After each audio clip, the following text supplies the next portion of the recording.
Now let's turn our attention to yesterday's NFL highlights featuring the unbeatens as they went into the day's action.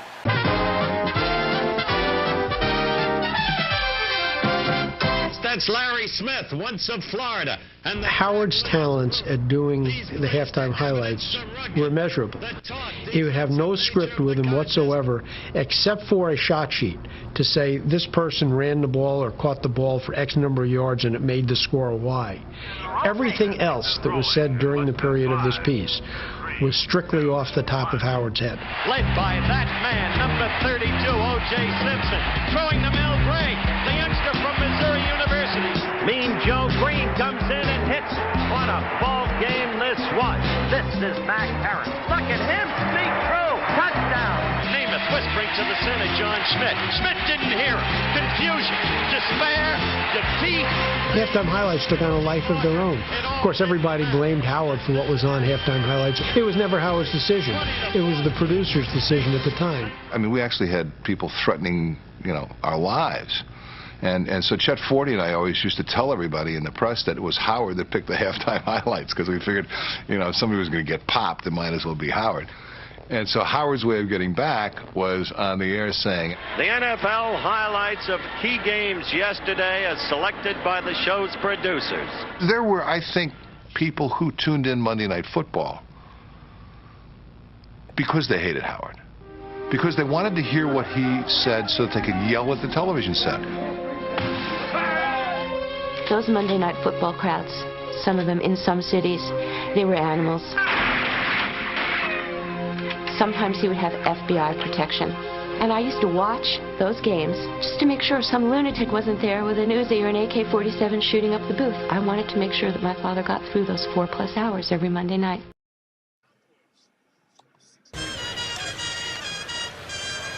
Game day in the NFL. Jeremiah was a bullfrog, Huff.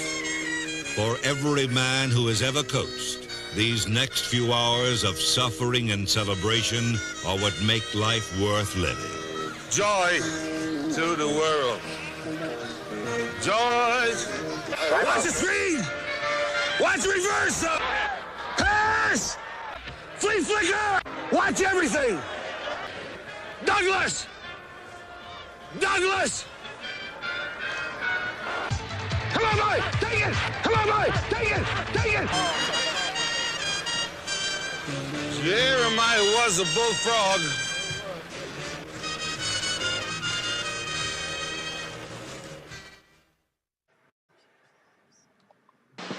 I love football, and I love relaxing. Because for me, relaxing always includes Skoal, the smokeless tobacco. Just a pinch between my cheek and gum gives me great tobacco taste without lighting up. Got the sea, the breeze, got my Skoal. Nothing's gonna make me move. Think I'll play some touch. Skoal, brother. Try going smokeless. A pinch is all it takes. Boom! Welcome, people of Earth, and welcome to the third floor. As we got us some live sports chat. Let's chat sports. What's up, people? Well, like getting going, but we get going nonetheless. We want to make sure we have everything for you. We'll work on the opening a little bit there. Hope you enjoyed the opening. We got a barn burner in Dallas, man. Just before I was getting ready to click live, I had the score up there. I thought they were getting ready to go to halftime. There's like 42 seconds left in the half. And the Cowboys had just scored a touchdown. Kicked the extra point. Made it 13-9. It was 13-2. Then they made it 13-9. And then there's a Packer freaking turnover. And the next thing I know, Prescott, he's in the end zone. So they're at halftime. And the Cowboys got the lead, 16-13. That's why you play 60, folks. How we doing tonight on a little bit of bonus coverage here on the third floor? We brought you Yankee baseball earlier, game 162. Yankees over the Baltimore Orioles, 3-2. 2 Ben Rice homers. A Giancarlo Stanton RBI single were the 3 runs that the Yankees needed. Bednar gets his last save of the year, regular season. Judge finishes up with the batting title, 331. And Cal Raleigh went no further than 60. Told you he was going to stall at 60. Yeah, Tuesday night, 6:08 from the Bronx, 3:08 Eastern Time. We'll be here with live Yankees postseason wild card baseball. Yankees and Boston from the Bronx. And folks, if you've been tuning in and watching our live stream during the regular season, we're going to turn it up a couple notches because it's now postseason. We bring a whole new show. Show goes to a whole new level, ladies and gentlemen. Alrighty, so there's most of the how do you do's and what do you do's. So as you come in, hit the like, hit the follow, hit the sub, hit the live chat. Use your keyboards, fellas. If you're watching on Rumble, please, I beg of you, if you're watching on Rumble, I beg of you, please, thumbs up. We need the thumbs up on freaking Rumble. The numbers are there, but not the thumbs up. Come on, I need them thumbs up. I need the follows. I need the likes. And we need some comments here from you guys. I don't know what's... Oh,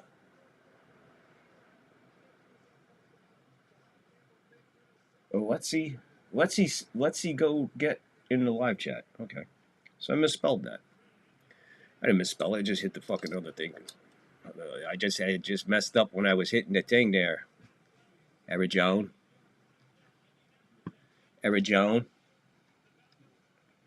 That's inside for all those New Yorkers back home. All the New Yorkers back home know that one. Know that joke. Let's do this. Boom. Here's your scoreboard. Here's your scoreboard. Started Thursday night with Seattle over the Cardinals. And then, see what we got here. Where the hell? My bad, folks.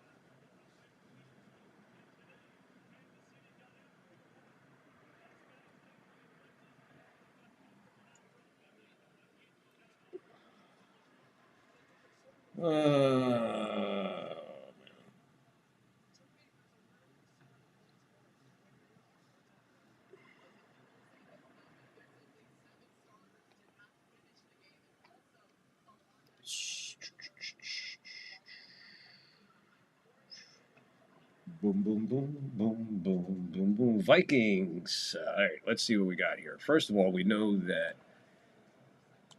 the Eagles went down to Tampa,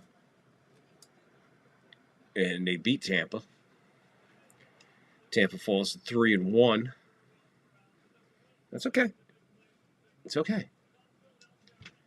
I wasn't expecting to beat Philadelphia at this point of the season. We never do this early in, except for a couple of years ago we did.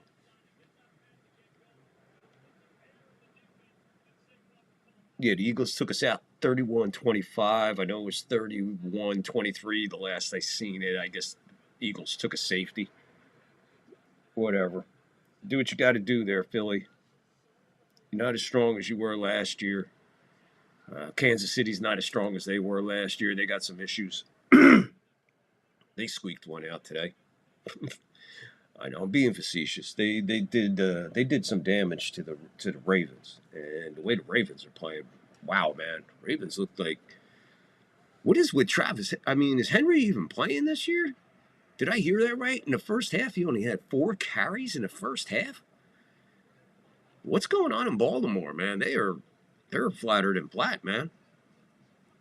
They're in trouble down there in Baltimore land. We'll get to that when we get to the game, but I'm just saying, man, that's wild.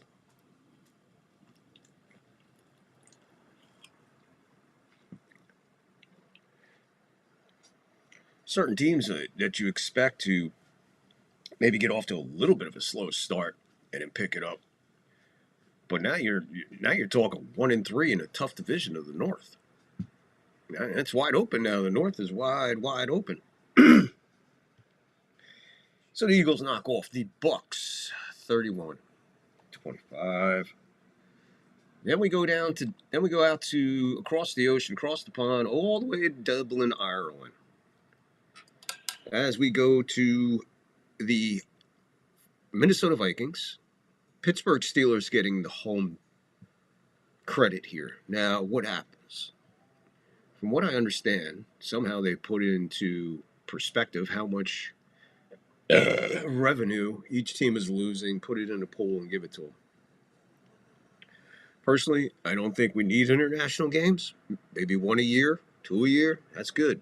You do not need to send the entire NFL across the pond. The idea is to get them to come across the pond here to watch professional American football, to watch professional American sports, okay? We're not flying the New York Rangers to Sweden.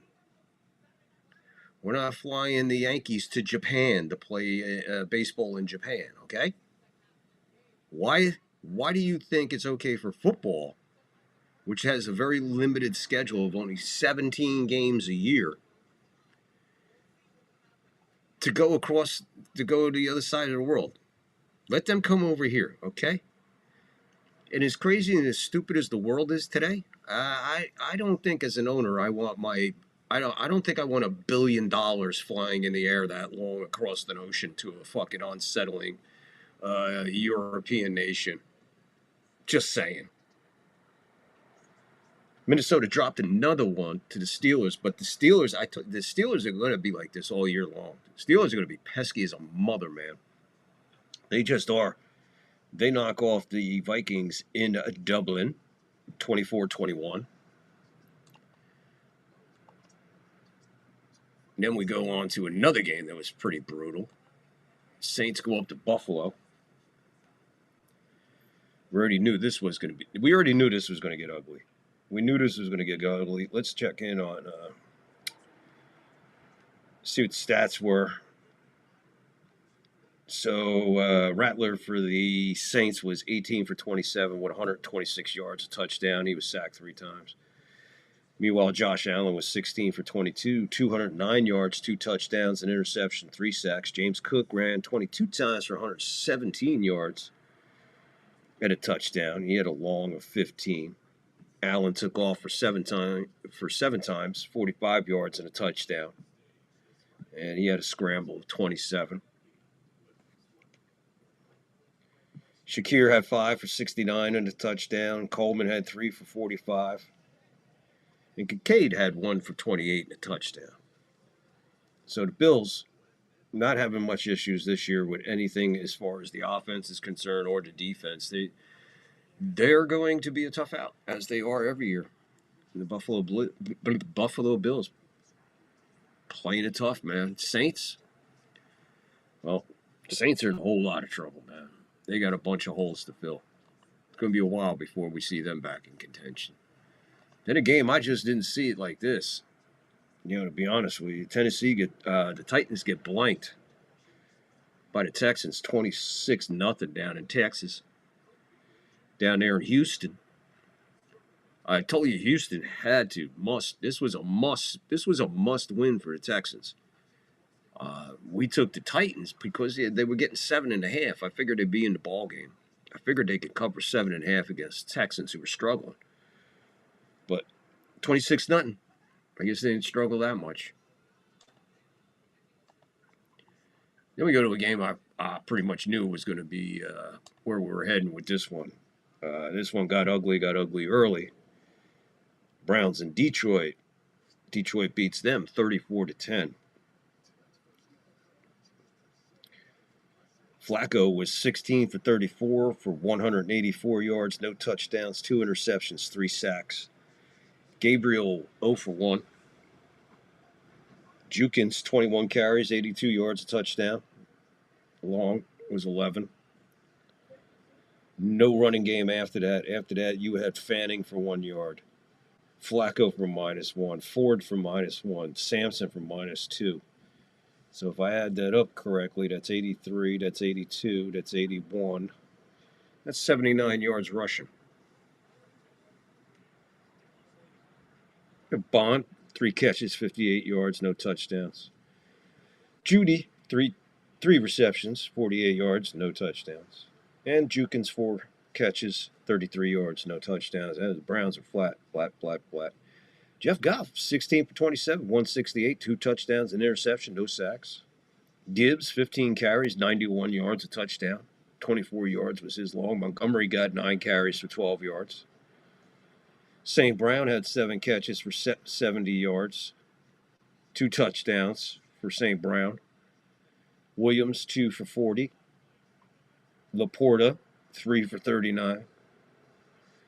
Detroit seems like they're back on track, ready to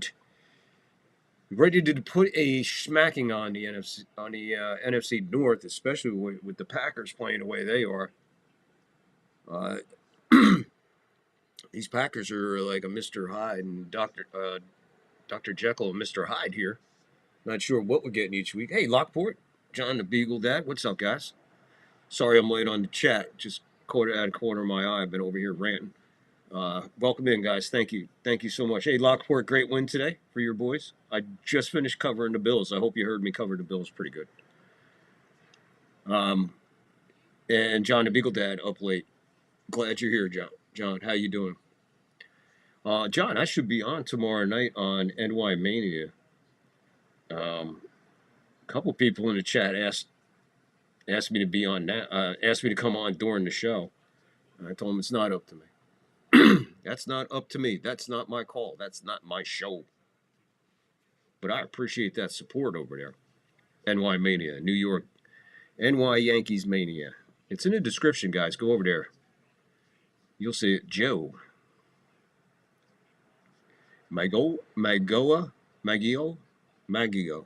I'll have to look at it again. He's Italian. Where are we at here? Yeah, Detroit just... They righted the ship. They're going to be okay. Detroit will be okay. Now, this game here, I mean, what the hell? The Commanders, the Redskins,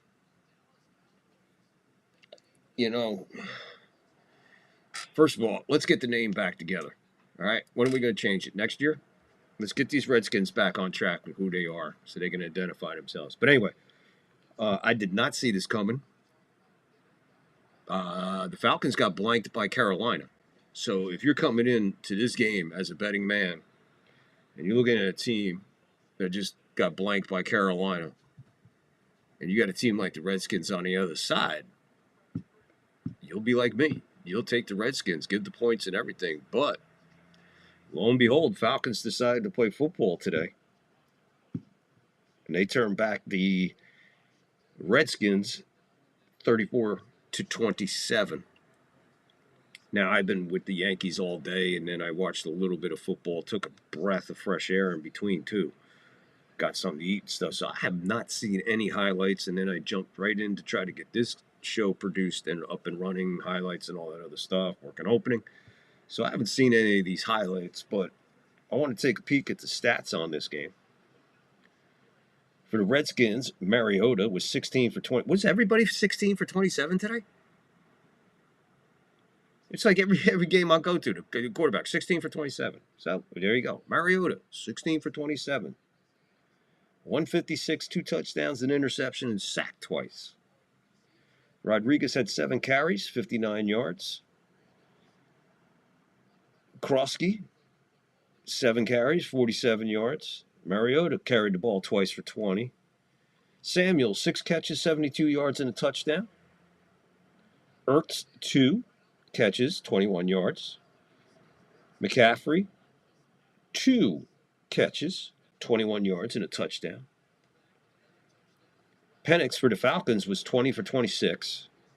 313 yards, 2 touchdowns, an interception, and 1 sack. So he had a pretty good game. So Penix showing, I guess, signs of hope, signs of life in the backfield for quarterbacks as far as the Falcons go. Maybe they found their man. I don't know. But this kid's pretty much a week-to-week guy. You're going to have to give him some ample time to get his stuff together. Robinson, 17 carries for 75 yards and a touchdown. Algier, 16 carries, 51 yards and a touchdown. Landon, 8 catches, 110 yards, and a touchdown. Robinson, 4 catches, 106 yards. And Pitts, 5 catches, 70 yards, and a touchdown. So Falcons doing a pretty good job moving the ball around, spreading the ball around. You got 2 guys with 100 yards reception. That's a pretty good day. But like I said, I did not see that coming because, like I said, these guys blanked the Falcons last week. You know? And then they come out, and I said it in the weekly recap when we were doing our picks and stuff. This is a different New England team than last year.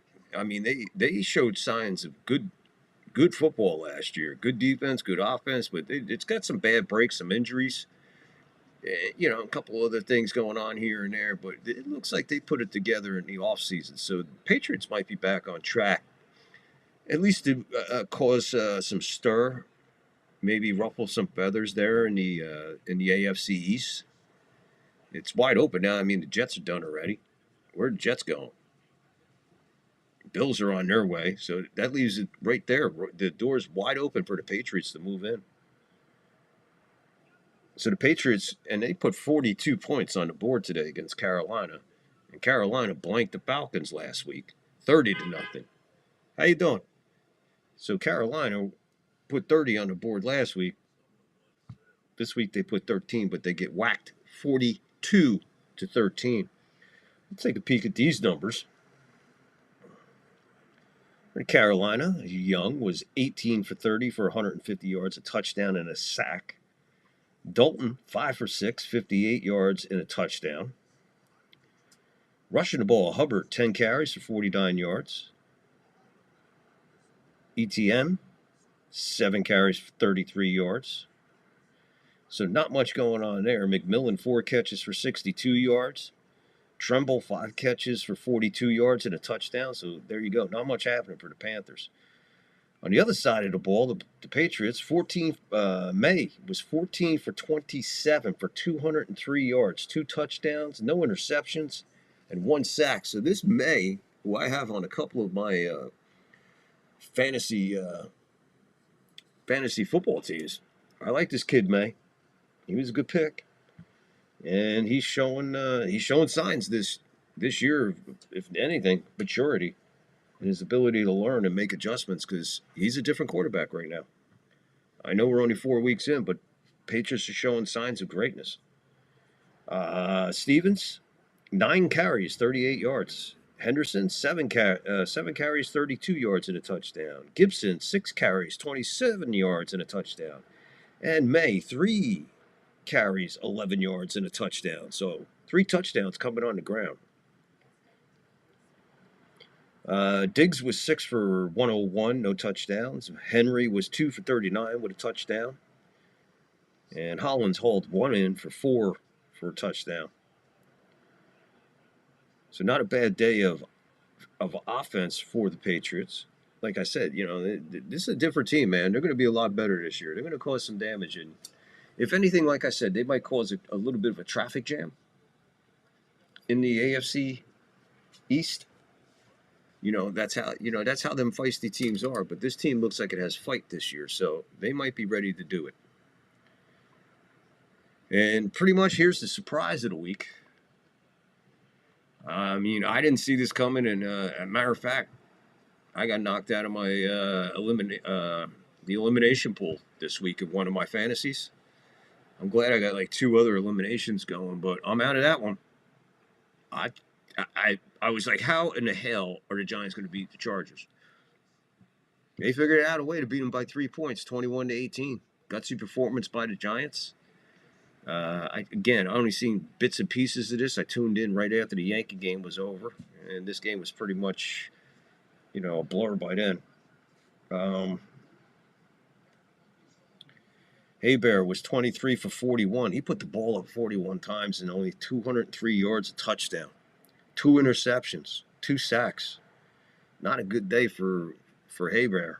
Not in the air.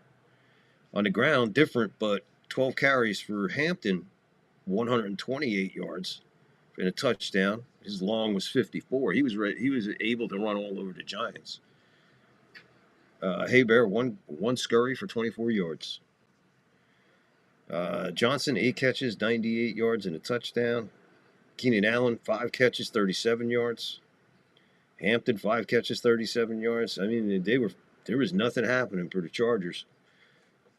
And Dart, in his debut, and I picked him up in a couple of my fantasies. As a matter of fact, I have one where I lost Fields, so I picked up Dart.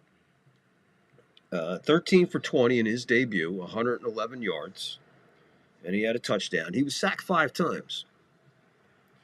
Wilson 1 for 8 yards and 1 sack. Skadibo, 25 carries, 79 yards. Dart took off for 10 times for 54 yards, and he actually got a touchdown. So Dart with 1 passing touchdown, 1 rushing touchdown. So not bad for the Rook in his debut. And Singletary carried the ball 7 times, 28 yards. Slayton, 3 catches, 44 yards. Neighbors, they lost him early in this game, third quarter, I think it was. They lost him. I didn't get I didn't have any kind of update on him, to be honest with you. I heard it's not good, and that's not what the Giants needed to hear. So it looks like they might have lost Neighbors for quite some time. Also coming at Lamar Jackson came out of the game with a hamstring issue late in the fourth quarter in Kansas City. Johnson, 3 catches, 17 yards, and a touchdown. So Giants, not too bad with the rookie making his debut.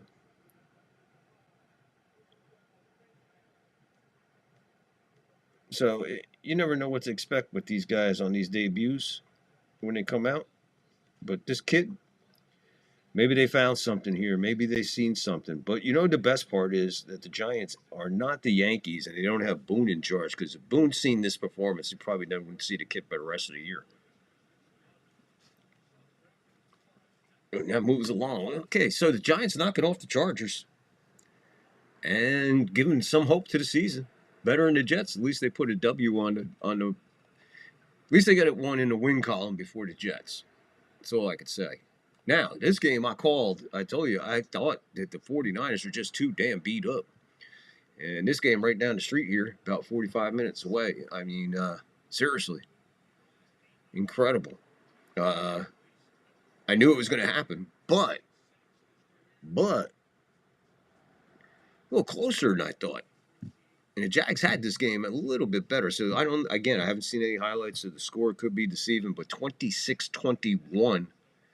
The Jags knock off the 49ers on the road.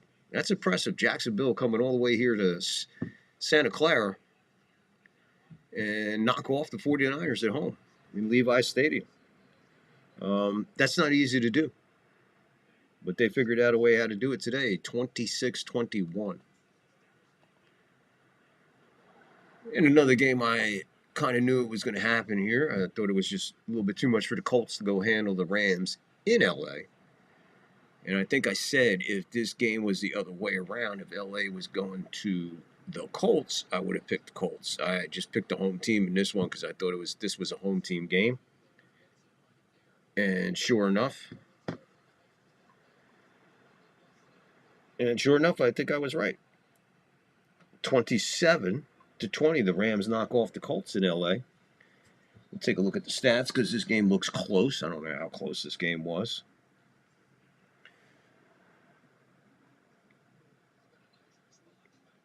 Daniel Jones was 24 for 33, 262 yards, a touchdown, 2 interceptions, and a sack. Taylor, 17 carries, 76 yards. Warren carried the ball twice for 3 yards, and he got a touchdown. Mitchell, 3 catches, 96 yards. Warren, 5 catches, 70 yards. Pittman, 5 catches, 41 yards, and a touchdown for the Colts. Stafford, 29 for 41, 375 yards, 3 touchdowns, no interceptions. Sacked 3 times. Williams, 13 carries, 77 yards, no touchdowns. Gorham, 9 carries, 21 yards. And Stafford took off 4 times for 4 yards. Nacua, 13 catches for 170 yards. So a big day for Nacua. And a touchdown.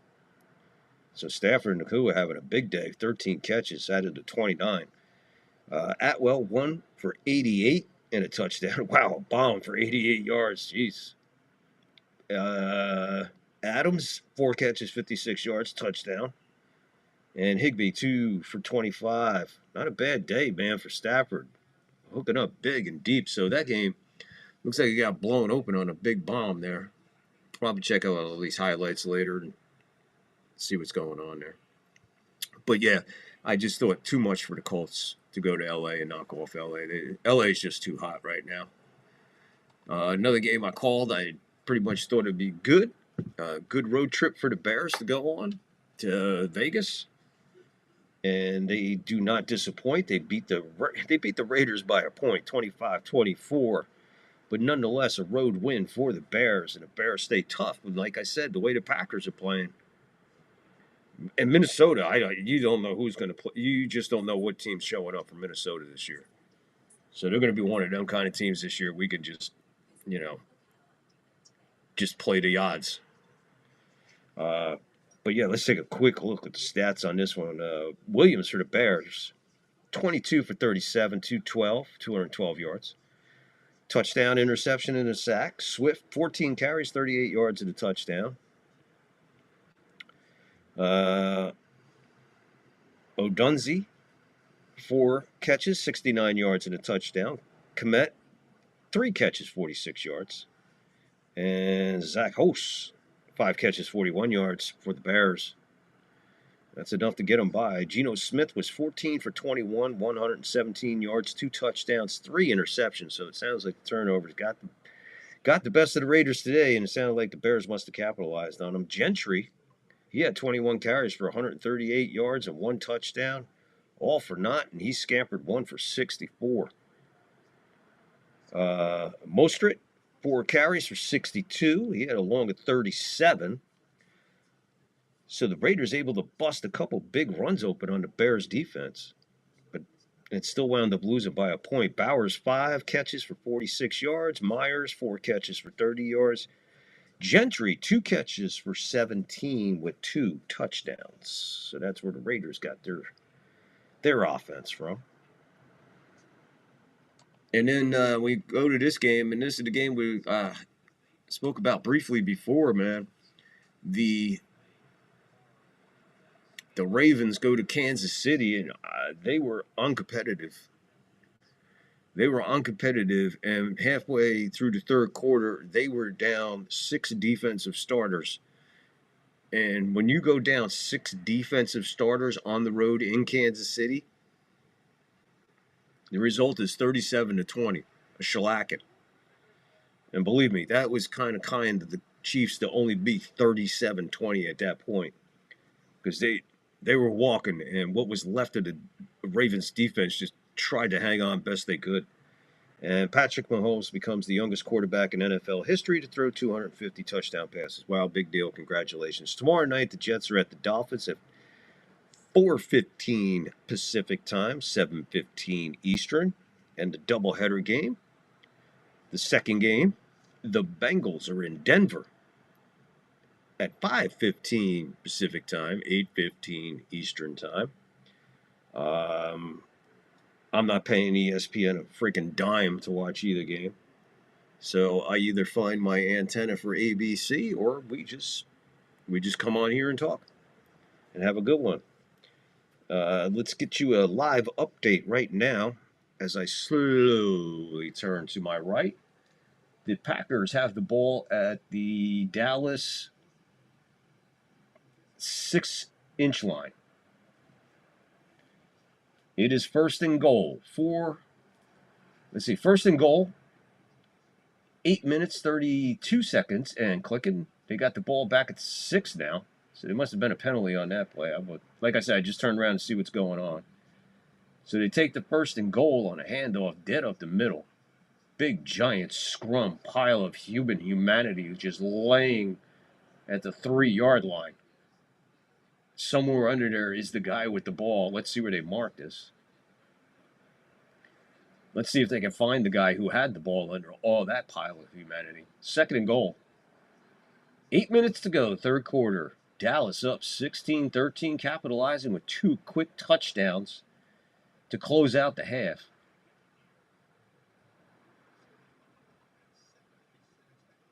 They're at the 2-yard line. Just outside the 2-yard line. Handoff inside. He's bouncing off them like a pinball. He got as far as the 1 and bounced back to the 2. Then he came back over, came up, got back to the 1 and back to the 2. So I don't know where they're marking this one. Jacobs looked like a freaking pinball right here. On that one bumper, he keep going up, back, and bump, up, and back. Right there, boom, in, boom, boom, and then boom. And they give him about a yard. He goes, almost untouched right into the end zone. Packers score a touchdown. And until the extra point, it is 19-16 right now. 7:08 3rd quarter. We'll wait. 9 plays, 76 yards, 5 minutes, 25 seconds.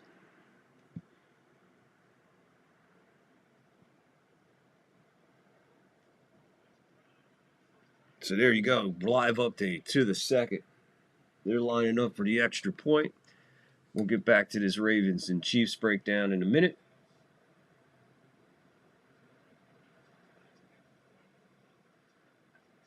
No, who's the halftime show going to be?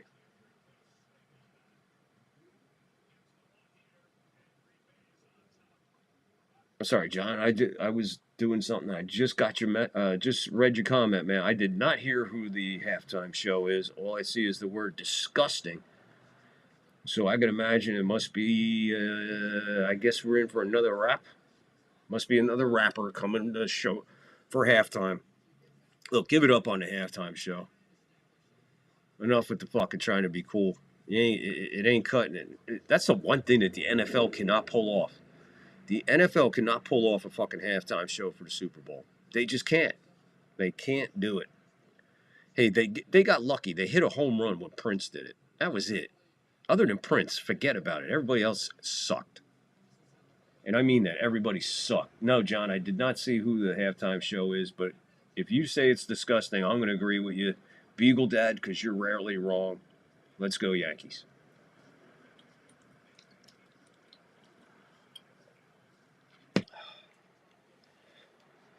The extra point was good. It is 20-16, 7:08 in the 3rd quarter, and the Packers are getting ready to kick it off to the kick zone.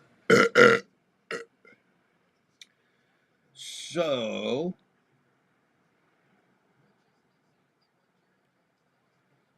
oh yeah, Seahawks was 23-20 over Arizona on Thursday night.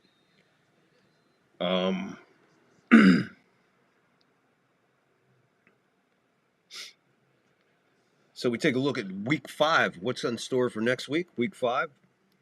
The Thursday night game is the 49ers will be... wait a minute. I know. Sorry.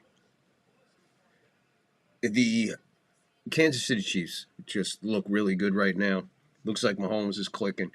They are a championship team. They might be right in the ship right now, but they are by no means the Kansas City Chiefs of a couple years ago or even last year. They got more internal problems. They got guys beat up and injuries. We'll see what happens. Most of the league's into them and onto them now. We'll just see what happens. But the Ravens are in trouble.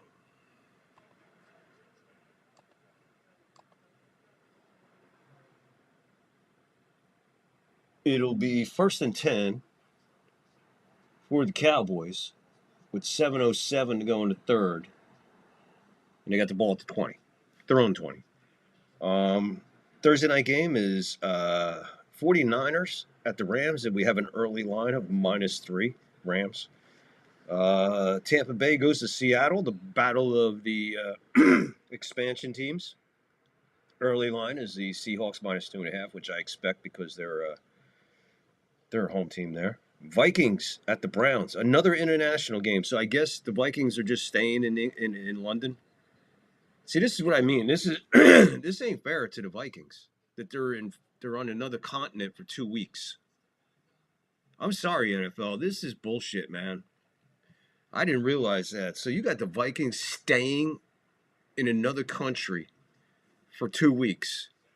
And they're an NFL American football team staying overseas for 2 weeks for 2 games. I don't give a fuck what you pay to fucking Minnesota Vikings and the organization.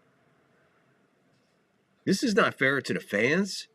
This is not fair to the TV audience. This is not fair to the Minnesota Vikings. This is not fair to the NFL that you take a team and you put them on over there for two consecutive weeks. What are you thinking, NFL? I mean, I know you guys are nothing more than a bunch of fucking money whores. God, you guys just fucking like, you shit money. This is gross.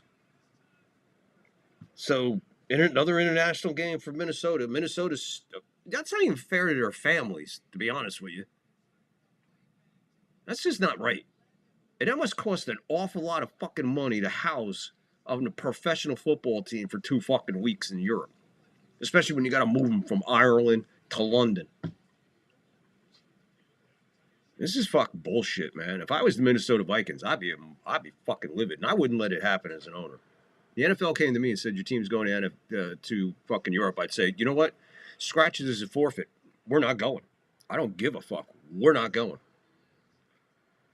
And until somebody has a fucking set of fucking balls to tell these guys this, they're going to keep on doing it and taking advantage of it. And most of all, it hurts the fans. All right? You know how many fans have to be up at fucking 5 o'clock in the morning? And then they have to pay to make sure that they can see it on the network that you got it on? Because if you don't have the fucking NFL network, you got to pay for the NFL network. And then you got to be up at fucking 5 o'clock. Who the fuck feels like getting up at fucking 5 o'clock in the morning to watch a fucking football game? I want to drink beer. You want to have a good time. Who the fuck's getting up at fucking 4 o'clock in the morning to get ready to have fucking beers at 5:30? Well, I know there's fucking idiots out there. They're called alcoholics. But this is fucking crazy. This is really, really fucking disgusting. Minnesota Vikings taking on the Browns in London. And the Browns are the home team. So the Vikings are over there twice as a visitor. They don't even get a home game. They don't even get a home game out of it. They get a visitor game out of it, too. Because the Steelers were just home. And now the Vikings are the Browns are hosting the Vikings in fucking London. This is fucking bullshit. Then you got the Dismal Bowl. Cowboys at the Jets. Broncos at the Eagles. Wow, man, it gets tough for the Broncos, man. They got to win. Wow, they got to win Monday night. I didn't see that coming. Texans at the Ravens. I guess whoever wins that game is going to have a great advantage of getting towards the wild card, maybe. The Giants go to the Saints. The Raiders go to Indianapolis for the Colts. Dolphins go to Carolina. The Titans go to Arizona. The Redskins go to the Chargers. The Lions go to Cincinnati. That's an interesting game. The Sunday night game are the Patriots at Buffalo, and that's going to be an interesting game, and that's going to be a real good test for the Patriots to see just how good they are and probably give the rest of us a real good vibe on what the Patriots are.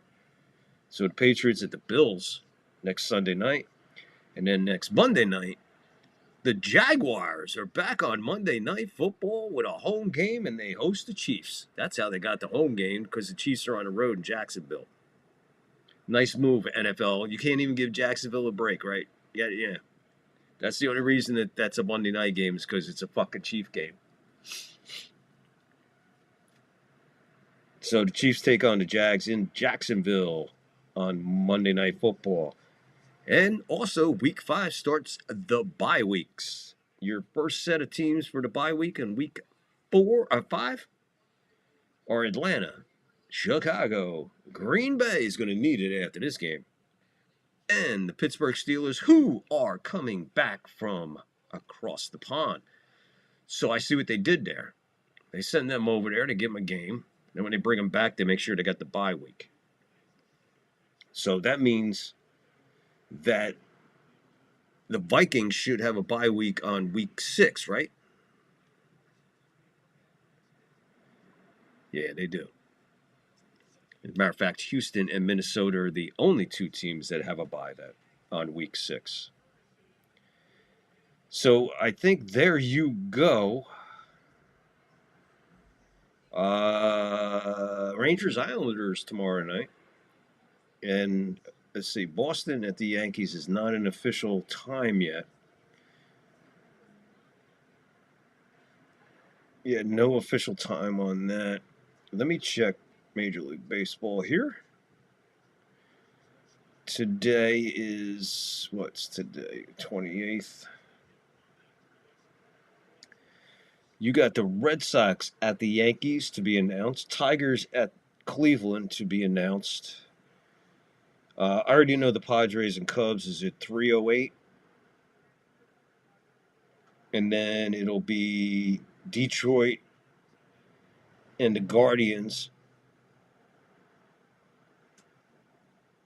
Then it'll be the Yankees. So the Yankees will probably be 6:08. So it'll be the Cubs at 3. Tigers, Guardians probably at, like, I don't know how they're going to do that. And then the easy one is the Reds. Reds at the Dodgers. That's the late game. So we'll see where that goes. They'll probably be late. We'll figure it out. We'll see. I guess they'll give us everything tomorrow, or maybe even later. Or what I'm looking at is it hasn't been updated. I mean, that's a good possibility too.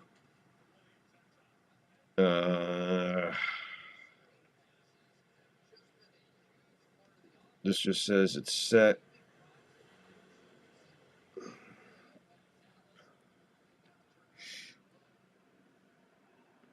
All right, yeah, here's the official times for the games for Major League Baseball. Yo, Chef Nick, what the fuck, dude? Don't sneak up on me like that. Holy shit, dude. Caught me off guard, bro. I was fucking over here trying to figure out what times this is going. One thing says one thing, next thing says no thing. Thanks for popping in there, Chef Nick. Yeah, here's the Yankees. Game 1 will be 6:08 on the 30th. Game 2, October 1st, 6:08. Game 3, if needed, it won't be. October 2nd at 6:08. These are all Eastern times. So, Tigers at the Guardians. That'll be 1:08, 1:08, and 1:08. Padres at the Cubs. 3:08, 3:08, 3:08. And Reds at the Dodgers. 9:08, 9:08, 9:08. That's Eastern time, so that's a 6 o'clock start out here. 3 o'clock there. Oh, man. So baseball starts out here at 10 in the morning. And then just looking ahead, these are all to be figured out later. So there we go. What's up, Chef Nick? Thank you for stopping in, man. Hey, Dennis is here. What's up, Dennis? Dennis found his way over. Wow, thank you guys for joining in, man. Appreciate it. Like I said, I just looked over there. There was nothing. I was just finishing my comment with Beagle Dad. Apparently, he busted out. Did you guys happen to hear who the halftime show is? Did we hear who the halftime show was? Because all I got is before Beagle Dad disappeared, he said, "Good night, folks. Let's go Yankees." You hear who the halftime show entertainer is going to be. And then the next comment is the word disgusting. So I have no idea. I'm just guessing it's probably a rapper. Anyway, I would just come here and tune in. Who's giving me a thumbs down? Somebody give me a thumbs down. Oh, Lockport, thank you. Is that how you got my attention, Lockport? Lockport's over on Rumble. I got Dennis and Nick over here.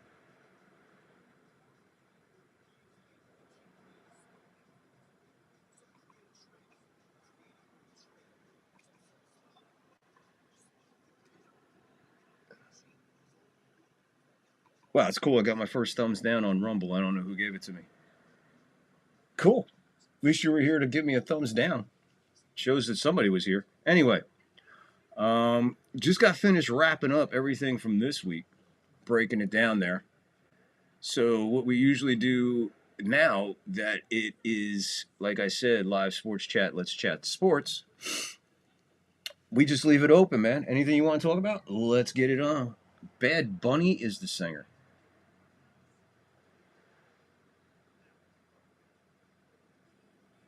Yeah, I never watched the halftime.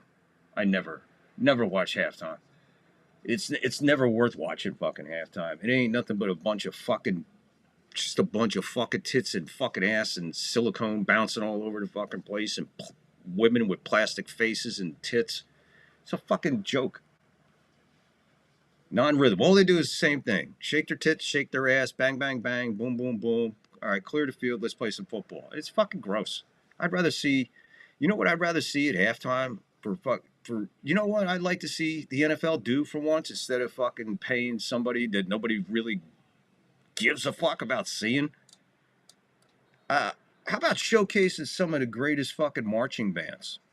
Maybe there's a couple high schools, or there's a low-name college that's struggling for students and stuff like that, you know.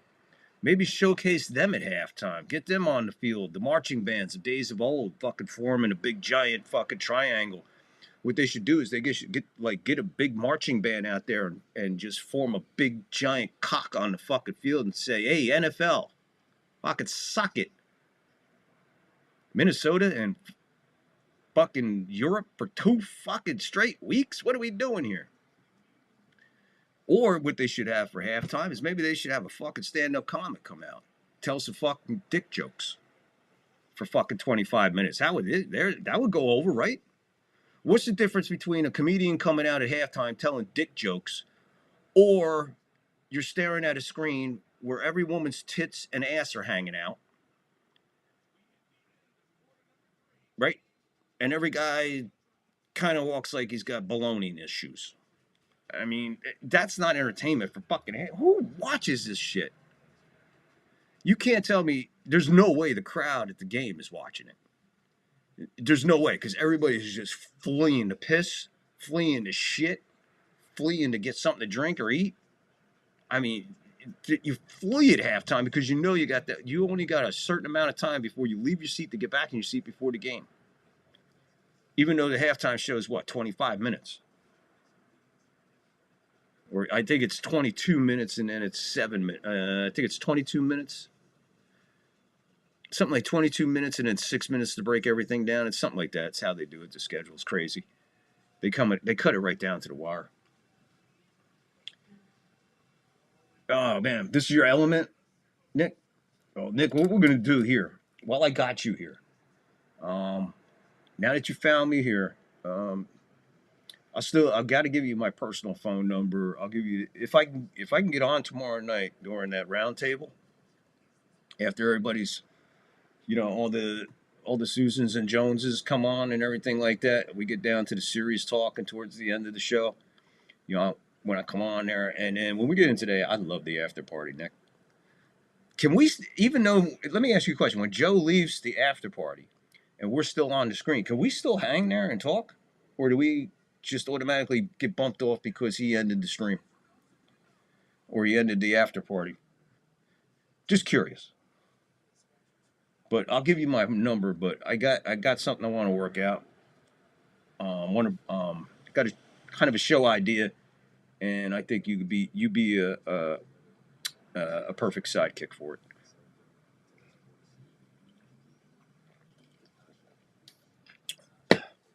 Maybe you can come up with and give us some good recipes for like bearded clam.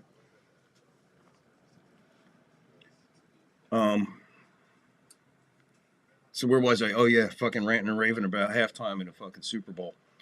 Yeah, honestly, I've had enough of the fucking Super Bowl shows, the halftime shows. And quite honestly, like I said, the last halftime show I watched was Prince. That's it.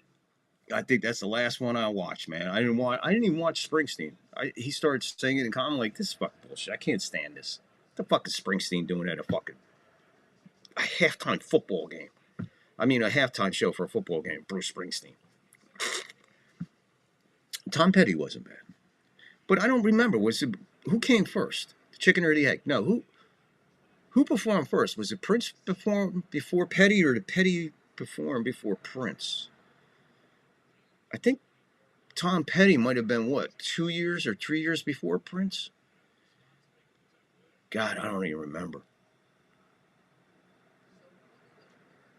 Can't even remember. But yeah, But getting back to the other thing, yeah, seriously, is there any difference between a halftime show of a comedian coming out there and just telling 25 minutes worth of dick jokes, or every fucking silicone bag ass and Botox and whatever the fuck? Come on. Fucking women. Seriously. What women do to themselves to get to get you to whatever. You gotta be careful what I say. Fuck it, I'll say it. Why do women gotta dress like whores? Why do women gotta dress like fucking whores, knowing that every guy looking at them right now wants to fuck the shit out of them? Right? And if you acknowledge something about fucking them, they get pissed off. Well, I'm sorry, you fucking vaginas in my face. I just thought I'd mention that, hey, you know what? You got a nice vagina, I think I want to eat it. You know, that shit just doesn't float. Maybe I should do the halftime show. Anyway, let's get into what we're going to talk about. Want to talk about sports? You want to talk about sports, or we can talk about anything. It really doesn't fucking matter. Whatever the topic is. But, yeah, Nick, like I said, I'll give you my personal information. I mean, my number, so we could actually communicate via text, or we'll make a phone call and arrange something. But no, I have another show idea that I've been working on, and I realized I need a counterpart, and you're perfect for it. Another thing, Nick, while I got you here, we could talk. I want to see if I can get together with Evan and bring him on one of my play-by-plays when he's not doing anything on Mania during the postseason. I like to work with him and George. Get Evan over here to call the play-by-play, and I'll fill in the color behind him. I think I think him and George are very talented. I think they got a lot of talent, but they're very timid. I just think that they play it. They play it the way they're supposed to. They play it with class and dignity and all that. I like to give them an opportunity to shine a little bit, show a little bit of the other side of them, because we all know nobody's a choir boy. Let them be themselves a little bit without getting in trouble with Joe. So, but anyway, I know that's what I was thinking about there. But yeah, no, I do have something in store for us. I think it'll work out good. Matter of fact, might work out to a couple of things. If we do it right, it might work out to a couple of things. But we could talk about that at another time. Other than that, we're here, live sports chat. Let's chat sports. Let's go. Come on, guys, get in there. How in the hell did I get a thumbs down? You know how hard it is to get thumbs up on Rumble? You know how hard it is to get a thumbs up on Rumble?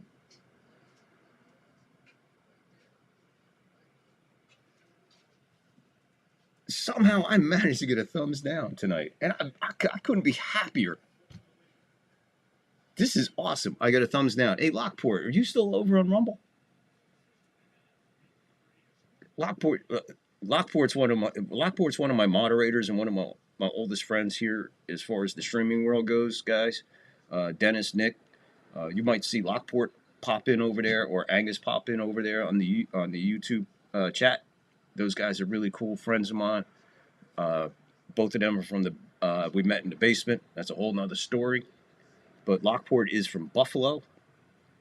He is a true Buffalo Mafia Bills fan. And he is also a member of Rumble. And he does a lot of bouncing back and forth for me to promote me on Rumble and stuff like that. So, Lockport, if you're over in Rumble, can you interrogate people and find out who the fuck gave me a thumbs down? I want that person. I bet you I pissed somebody off, man. That's what I want. Dude, you got to understand something. That the thumbs down, it still gets into the algorithm. It's still a response to the show. They're not worried how many likes you get. They're worried about how many thumbs up, thumbs down combined, how many interactions you got. So a thumbs down, yeah, you don't want to see it, but it's still a number that helps your analytics. Yeah, and you see, Lockport makes sure that I always know what's going on when I'm doing Yankee games on a Sunday and football's on, because for the last couple weeks he's been keeping me posted with scores. Mostly the Bucks. And today, whose squad won and whose squad lost? I get it. I got you. Now, remember, in my first NFL show, the season 2 opener, where we do all our predictions, where we predict our conference and divisions and all that, and I have the Bucks and Bills going to the Super Bowl.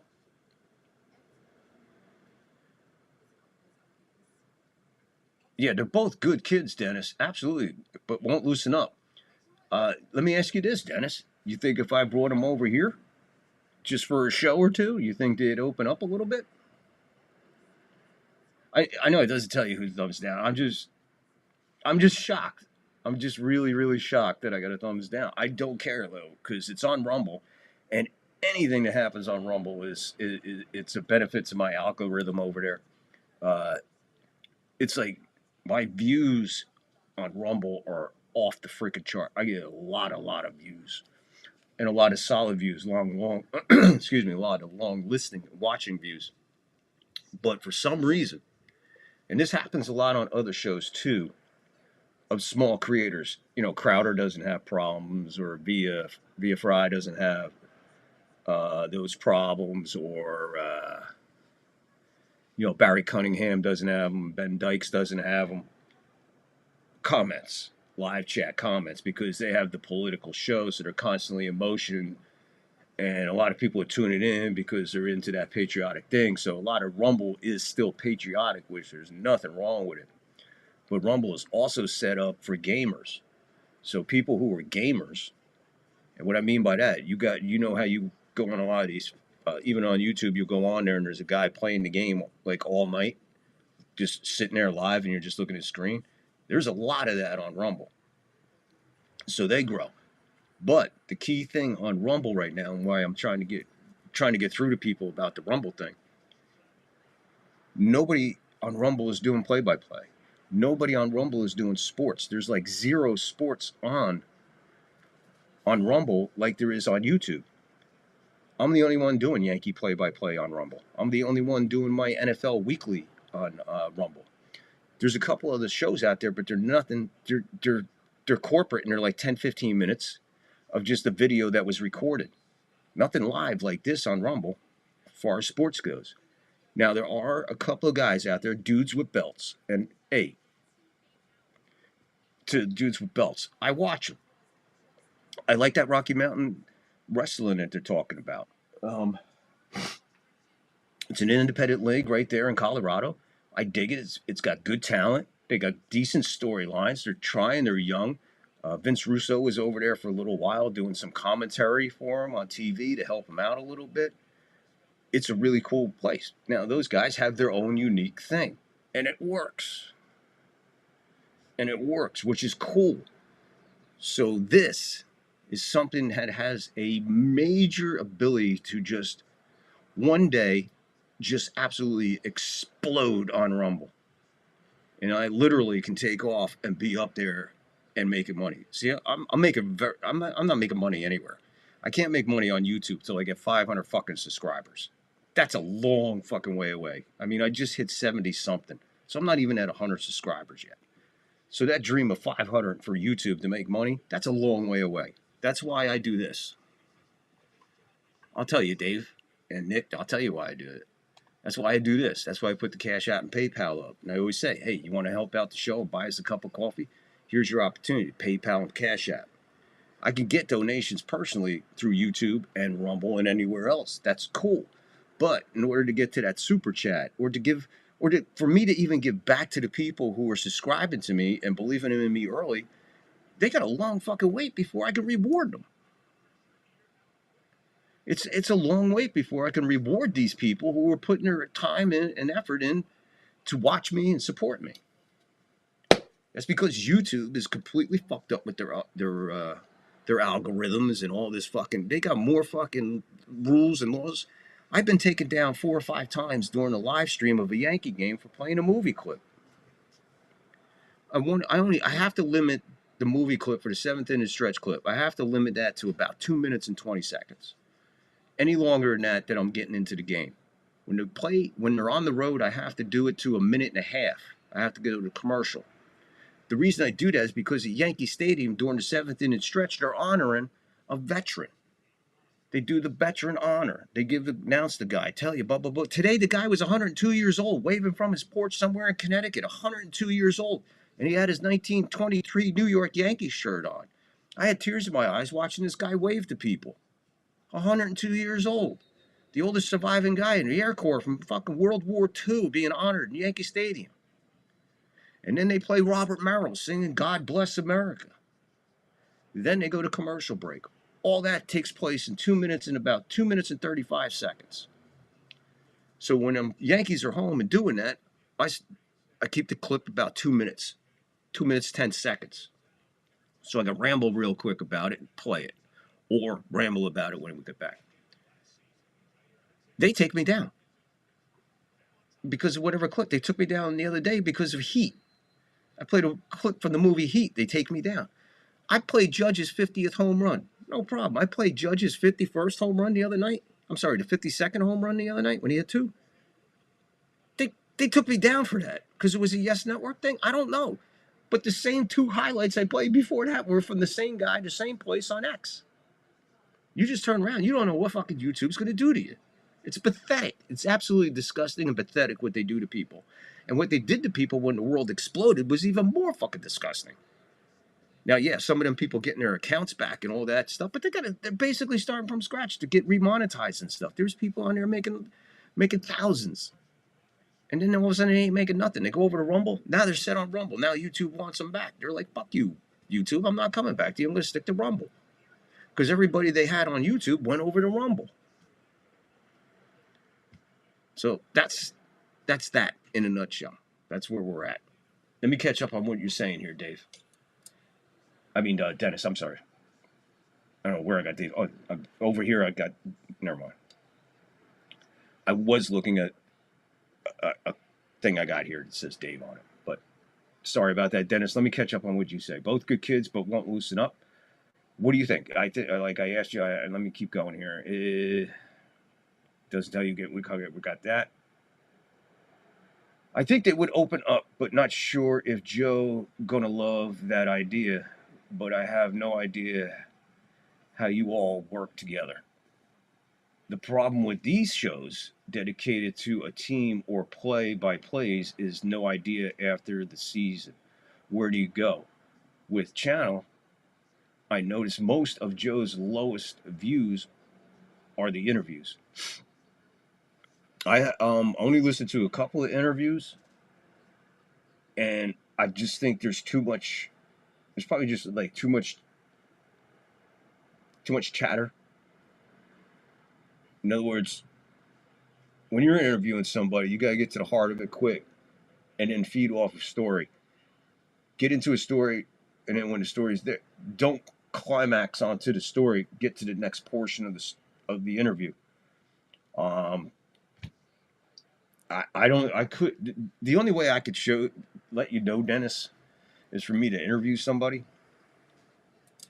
which I have done in my very early days of podcasting. If you go in my library, you go way, way, way back, you'll find I have like 2 interviews. I have one with my buddy Frank,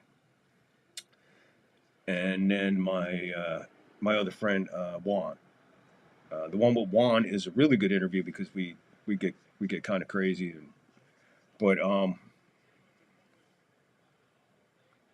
well, see, my show, yeah, I just dove into the play-by-play because the guy I used to watch just stopped doing it because he's doing something else. He's working on another project. He's working on a movie or something, which is cool. I'm all for that. And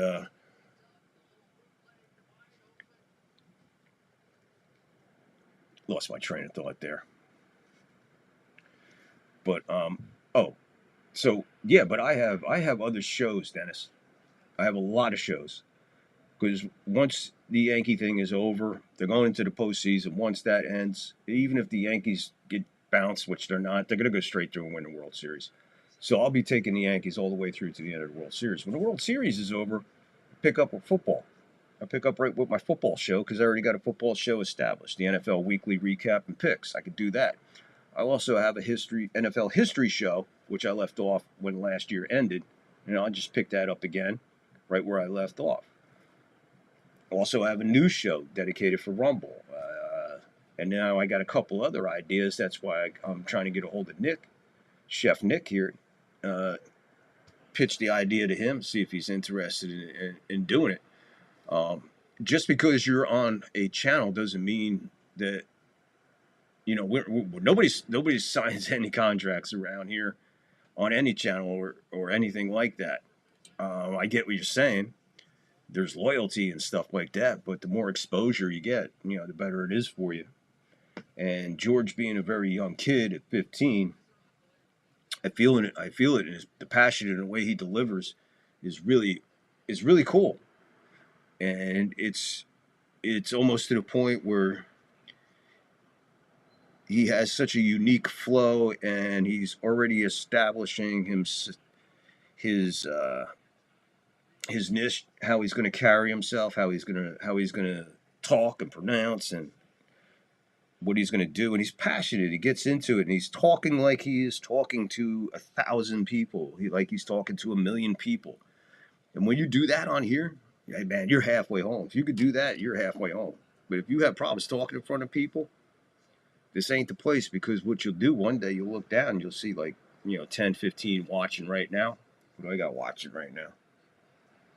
They pop in and out on fucking Rumble so fucking much, they drive me crazy. But I got about 10 people watching throughout right now. And then all of a sudden you turn around, you look over, and you got fucking 6,000, 7,000 people watching you.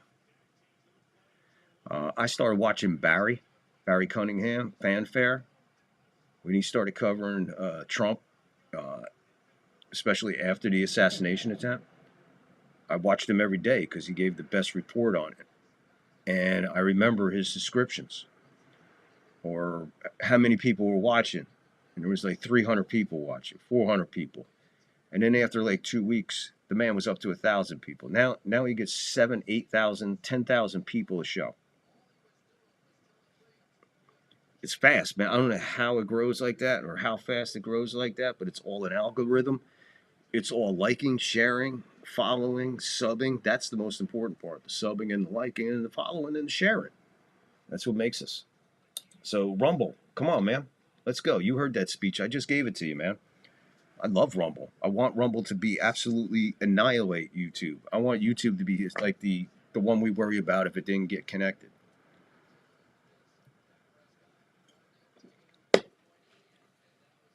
I go on X, I go on Rumble, I go on YouTube. That's it. That's enough. I don't need to be on Kick and Twist and Rock and Fluck and Fook and Fuck, whatever.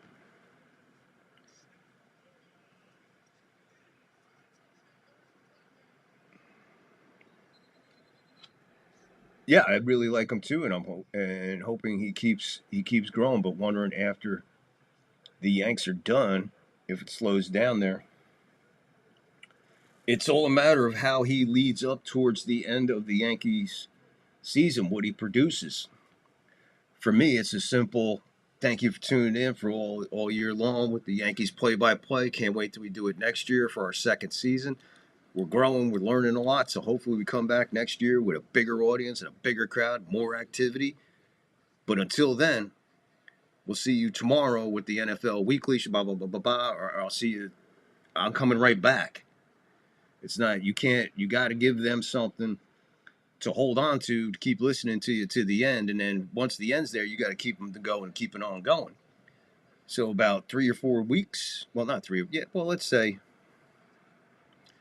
just say, for instance, the World Series starts this Tuesday. No, next Tuesday. We'll just say next Tuesday for sake of argument.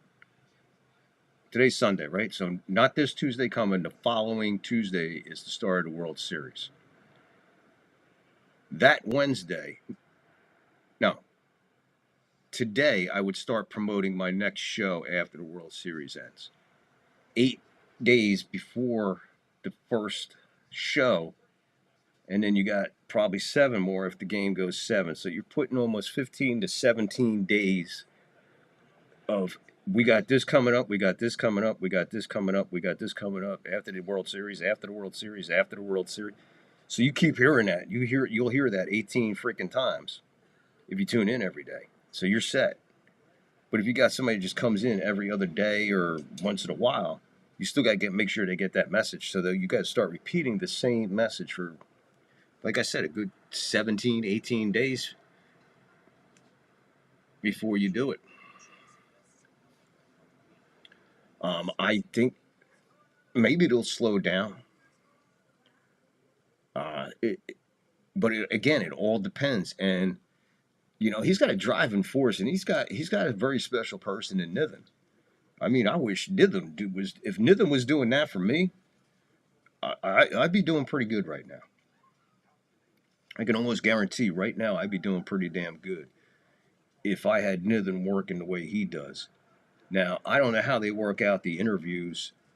If it's like Niven just whoever he can to go over there, or Joe says, give me whoever. You know, I'll take everybody you got. I wouldn't do it that way. I'd be kind of selective, because if I take on too many interviews, you know, then I'm a talk show. Then I might as well just set up to begin a different show. The same channel, just a different show. You already have New York Yankees Mania as your channel. But when he comes on, hey, we got the play-by-play tonight. We got this coming on tonight. We got that coming on. Don't forget, our showcase show on Wednesdays and Thursdays is our interview show. You got to set a day up for it. Now, right now, it's every day's an interview, which is cool. And if Niven could do it, man, he's proven it. But Joe's got to be able to handle it, which he seems he's handling it, or else Niven wouldn't be giving him all these people. But my point is, every interview, you know, I'm looking through all that, and Jason Campbell might be a good interview. Tom Flash Gordon. Yeah, you can make that work. But like I said, I haven't seen too many interviews, but I know if Niven said to me, Victor, I got you, I don't know, we'll throw anybody out there. I got Bartolo Colon.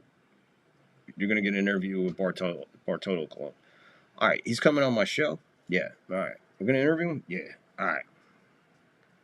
First thing I'm going to do when he gets there, or just before he comes on, I'm going to have a banner with every statistic going on about the guy.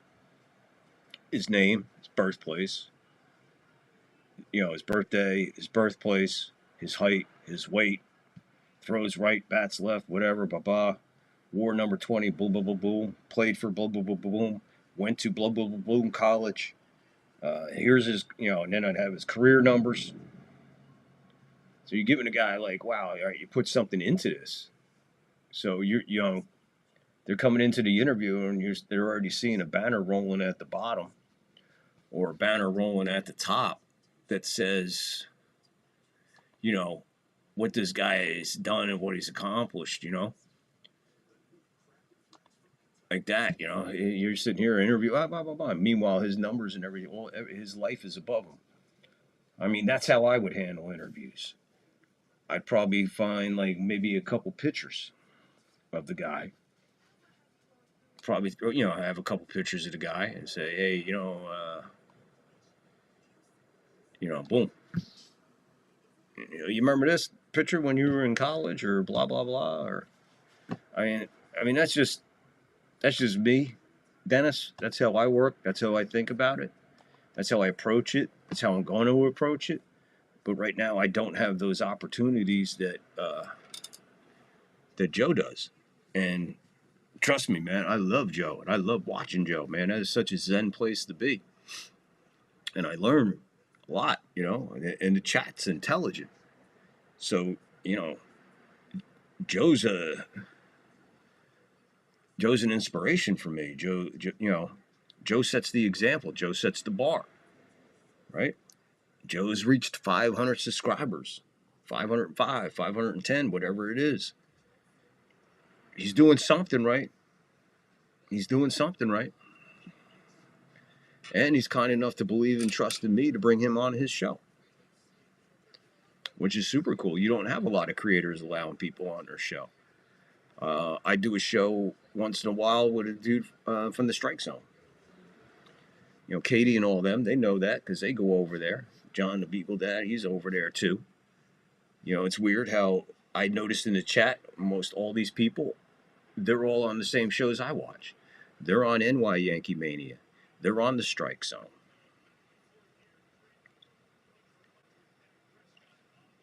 You know? But if I can connect with all that and bring what that is over to my channel, get my subscribers, we're not competing and saying, hey, come watch me, blah, blah, blah. It's not about that. You give the people whatever they want. People are going to choose whatever they want to watch, regardless of what channel you're on. Or if you're a guest on someone else's channel, it's just exposure. It's exposure. It's like, you know, you come on there, like your first time coming on there and you see Chef Nick. You find out Chef Nick's got a channel. You go over, you check out Chef Nick because you're into food. You find out, you get over there and he's talking about motorcycles. You're like, oh, what's the Chef Nick about? You know what I mean? But if you go over to Chef Nick and you find fucking recipes up the ass, okay, makes sense. Now, am I a person that wants recipes? If yes, sub, like, boom, he's got a viewer. They tell somebody, hey, I found this guy on YouTube. He gives out great recipes, and it's like 10-minute show. You don't have to be there for 5 hours and blah, blah, blah, blah. Boom. That's how it explodes.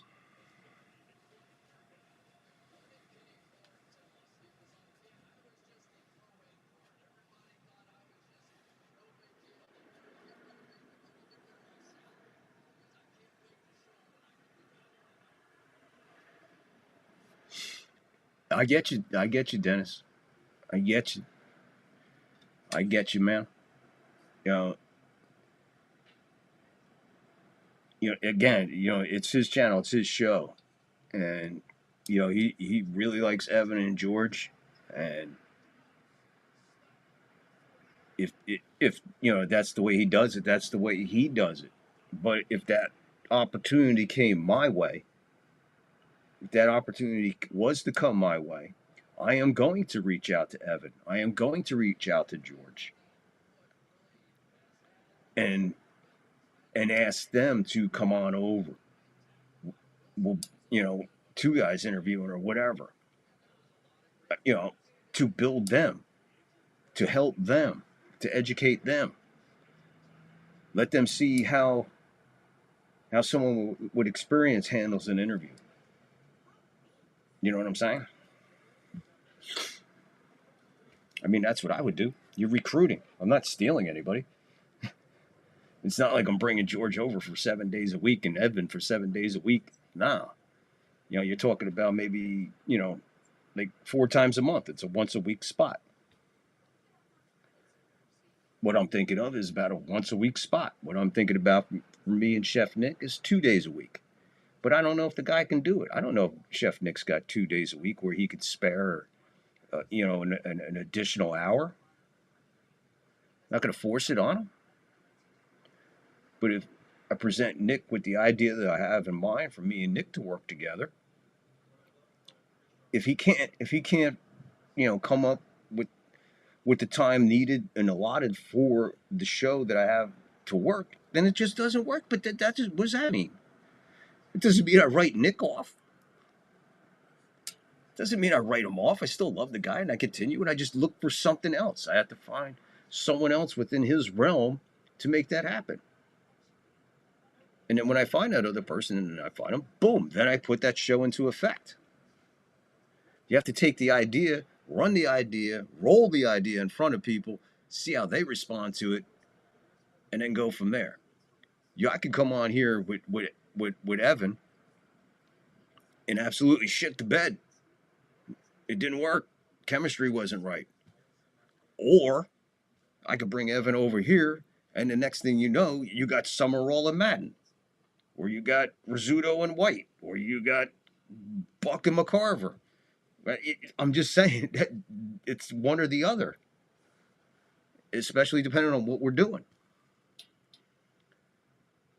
There's so much sports to talk about. There's so much shit to talk about that there's plenty of ways and ideas to make a show work. All you have to do is take the body of work, format it, break it into segments, and roll with it. And then just stay consistent with it as far as broadcasting it. Again, like I have a lot of ideas. And now that I'm retired, I have tons of time. But I don't have the money to put all my ideas into effect. Right? I'm out there looking for an AI app that I could afford to make short films. I got plenty of ideas for short films. I just need the AI.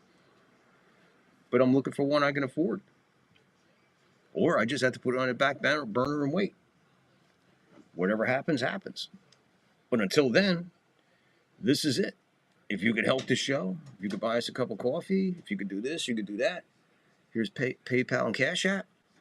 Until I hit all these magic numbers that YouTube wants, until I hit all these magic numbers that Rumble wants. And it's not like they help you build. You got to do this on your fucking own, which makes it even fucking more harder and more frustrating. But the more drive and energy and you just keep going at it, the better it is. Like Joe. Joe kept digging. I've heard him 1,000 times, he said. How hard he's worked on the show, what he's done for the show. And it's true, he's worked his fucking ass off. And he's done it by himself. Well, not by himself, but you know what I mean. With the help of Nick and Evan and George and Charles and Sean, Niven, Ken. It's a big, giant help ball to help that guy build what he wanted. And he built it, and now he's got it. Now he's got to maintain it. And he will. He has a strong crowd. He has a strong audience. He has a good chat. He's got good players on his team on the show. It's just that I think he just extends himself right now too far. You got the morning show, then you got an interview, then you got a pregame, then you want a postgame. I get it. But you gotta remember, you don't want to overkill your audience. Because what happens when you got that many shows in a day, what you pretty much have, let's say he's got 4 things going on a day. Well, chances are you have 4 different audiences. So out of your 500 subscribers, let's just say 75 of them, they only want to watch the Morning Bagel Show. That's all they watch, so they subscribe just for that. Then you got another 100, say, that subscribe for the interviews. Then you got another 200 that subscribe for this. It's not like 500 people are subscribing for everything that he's offering. Yes, some of them subscriptions are for people like me and you and everybody who tunes into everything over there and is ever there every day. like Katie and John, Beagle Dad and Charles and Sean and the same old players that you see in there. Sunil, yourself, all these people. You see all these people out there, and it's a great community. But I'm sure if you were to ask each one of those people that I mentioned, what do you tune in for the most? Me, I tune in because I love the show, right? But you'll have somebody else. I just love when they do the post game. I love listening to Chef Nick break it down, and Evans, Evans a monster, and this and that, blah blah blah. George is cool and he's intelligent, blah blah blah. Joe's 1,000 miles an hour, and we love him. Sean's cool. Sean's always sitting back. He's always laid back, or he's at a bus stop. That's dedication, man. That's dedication. You're on your way to work, right? And you make sure you got your phone out, and you're sitting at the bus stop. Yeah, he's also got, I don't know which Richard you're talking about, because between the two Richards, I want to take both Richards and bang their heads together. These two, with the two Richards, can you change your name? Because I have a big R. No, oh, Jesus Christ, I said. So I'm not sure Rich is that Rich. I don't know which Richard you're talking about. You talking about Richard Small R or Richard Big R? I hear you, Dennis. I got you. But my point being, man, is like this. It's just like this. I don't know how else to put it.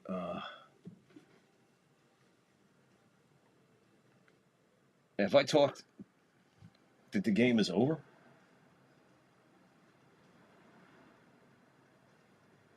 why is it showing the Chiefs? He's also got Richard. That's funny, Dave.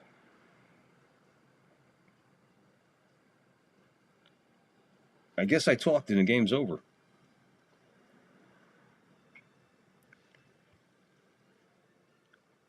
Oh, no, it's 2 minutes, 12 seconds. Packers got the ball at the Dallas 15. It is currently Dallas 30, Packers 27, 2:12, fourth quarter, 1st and 10 at the Dallas 15. Coverage will resume shortly. Here we go. All right, we're back. No, we're not. They're just showing stadiums from the air. So, I'm not sure what's going on here. But anyway, I guess Chef Nick bailed on us, or he's sleeping. Chef Nick, you out there? Yeah, 2 minutes left. Yeah, I just figured that out. I got it on Peacock. And, there's been commercials. All of a sudden, I turn around, and it's just the Peacock emblem will resume shortly. So I thought I talked right to the end of the game. But do you understand, Dennis? You understand what I'm saying. Obviously, you understand what I'm saying. You've been here all night talking with me. I think we put Chef Nick to sleep. Because I asked him a question earlier, and he never answered. So I guess he's gone. But anyway, like I said, Dennis, I'm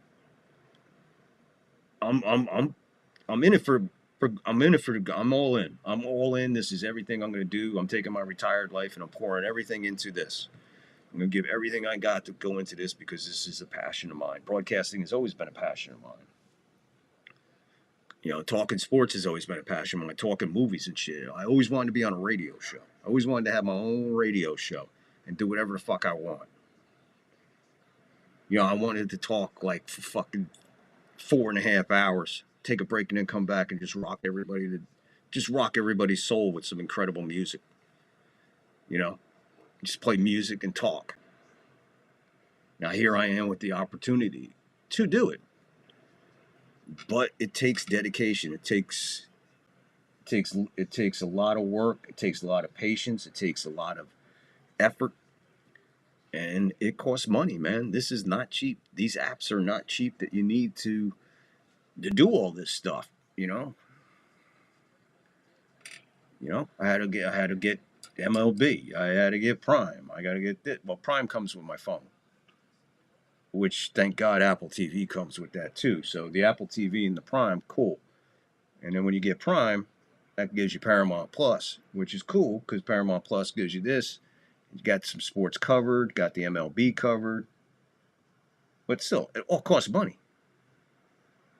And then Peacock, my son has Peacock, but he leaves it on here, one of his accounts on here, so I only watch it for football.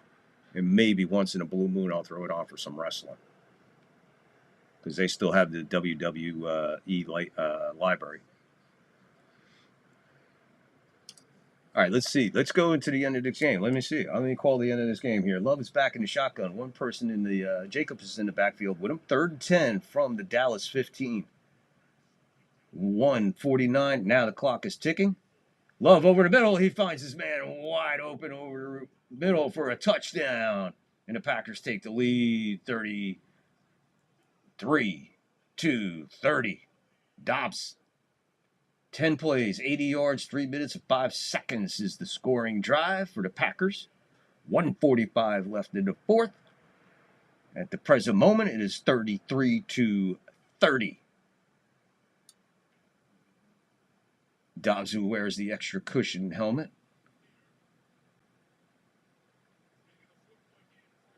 Looking to make it a 4-point game here. The extra point is up. It's good, and the Packers go on top, 34-30 with 1:45 left in the fourth quarter. Love with a beautiful pass right over the middle. Dobbs was all by himself on the left side of the line. Goes back, and then it's just a slant in, quick fake out and a slant in. Middle was wide open. Beautiful pass, beautiful hands, touchdown city. 1:45, fourth quarter. Anyway, back to the Texas hockey card. Mail day 9/28. Rex Burkhead, Nebraska. Texas, he's got some crazy shit, man. He's got some really cool cards.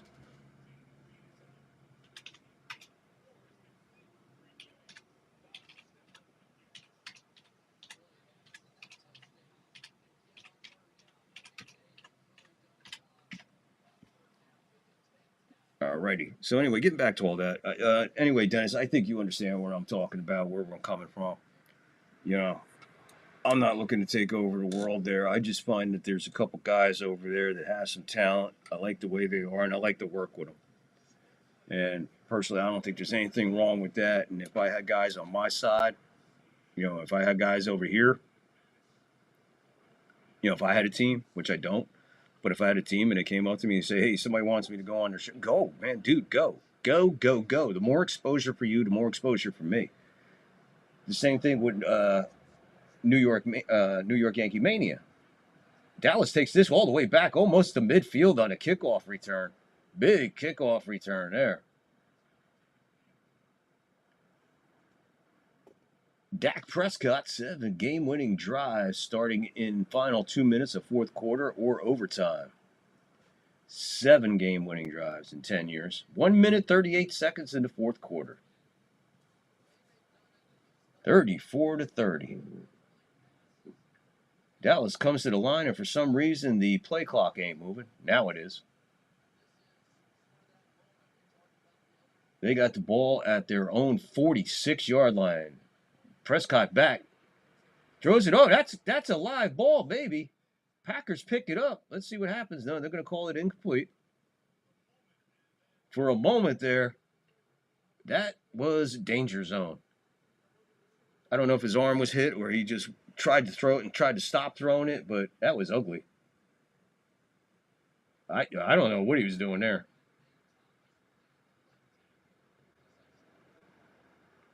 Was that looking to fake it? No, he just, I don't know. He looked to throw.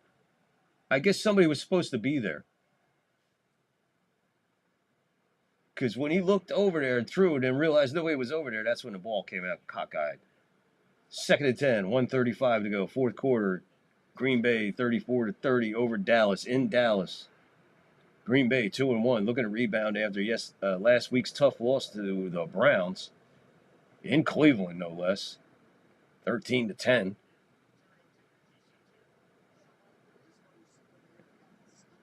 Yeah, how is that not whatchamacallit?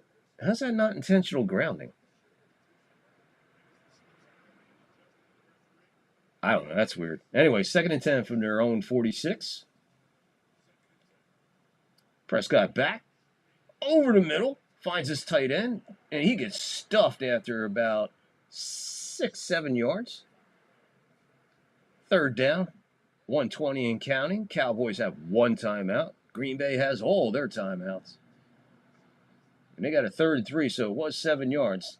They have the ball at the 47 of Green Bay. Prescott back, finds his man way over the middle, wide open. And he's going to get a big gain up to about the 27-yard line. Under a minute now.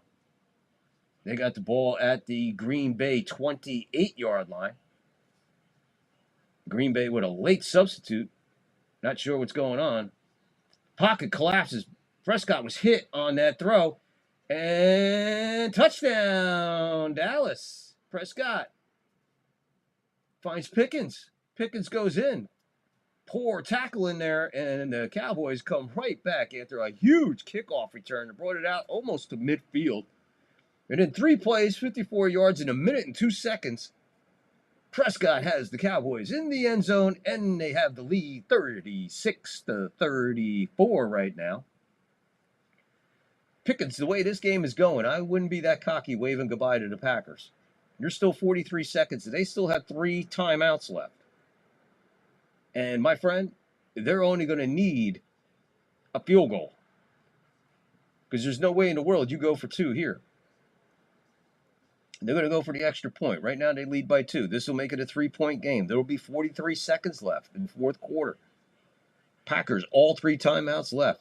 Stunner here in Dallas, as it's a barn-burning, nail-biting shootout. An old-fashioned shootout here in Dallas, as they take the lead 37-34 with 43 seconds left in the 4th quarter. Let's see what they can do. Now, Prescott, shotgun, I don't know who's in the backfield with him. Pickens to the left. He just makes a move. Curl inside. Prescott took a smash. And Pickens fights his way into the end zone. Stiff move right there at the sideline. When he came back into the field, like when he turned out for the catch, but turned back in to turn it upfield, right there, boom. Whoever that Packer was right there, he was toasted.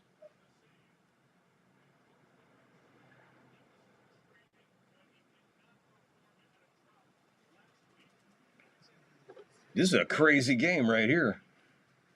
This was all but over 3 times.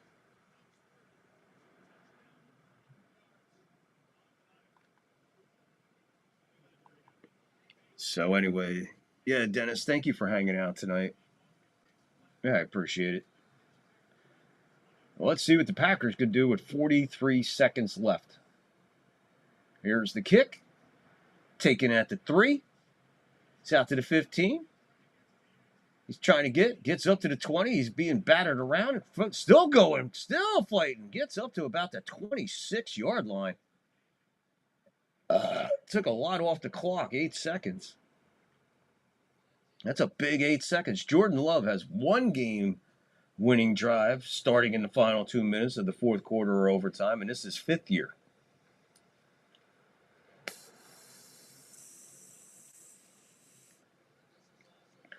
Prescott encouraging the crowd. Looks like most of the crowd stayed. The Cowboy fans are in a uproar. This is a big game for them, man. Beat the Packers at home. 35 seconds to go in the 4th. Love back in the shotgun. Pass over to, I don't know who this is, but Jacobs. And Jacobs scurries down a big gain there. He's out to the midfield. Let's see where they mark it.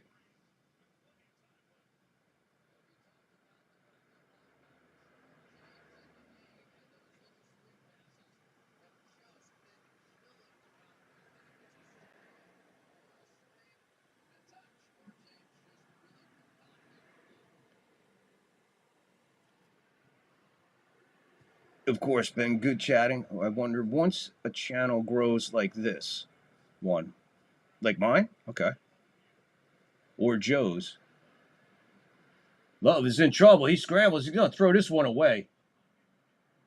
He throws that one away. 22 seconds left.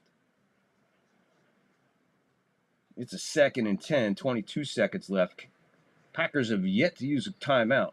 So 22 seconds and 3 timeouts. Depending on what your plays you're calling, that's eternity. I wonder once a channel grows like this one or Joe's, and you read everyone's chats, how you will get them to super chat. Hard to get people who are doing it for free to give. I'll answer that in a second, Dennis. Love is in the shotgun. Jacobs in the backfield with him again. This one, he gets it outside, and that's going to be close to a first down. And guess what? He's out of bounds, and it stops the clock at 17 seconds. They're going to mark him short of the first down. Let's see how short he is, because what you could do at 17 seconds, it's less than a yard. It's about a football. So what you got to do, get to the line, and quick snap, quarterback sneak, get that fucking yard, get the first down, but immediately call timeout. Well, they're going to go into a shotgun. Jacobs again in the backfield with Love. He hands off, inside handoff. He scutters. He's got the first down. Timeout. 12 seconds to go. He got the first down on the second effort for sure.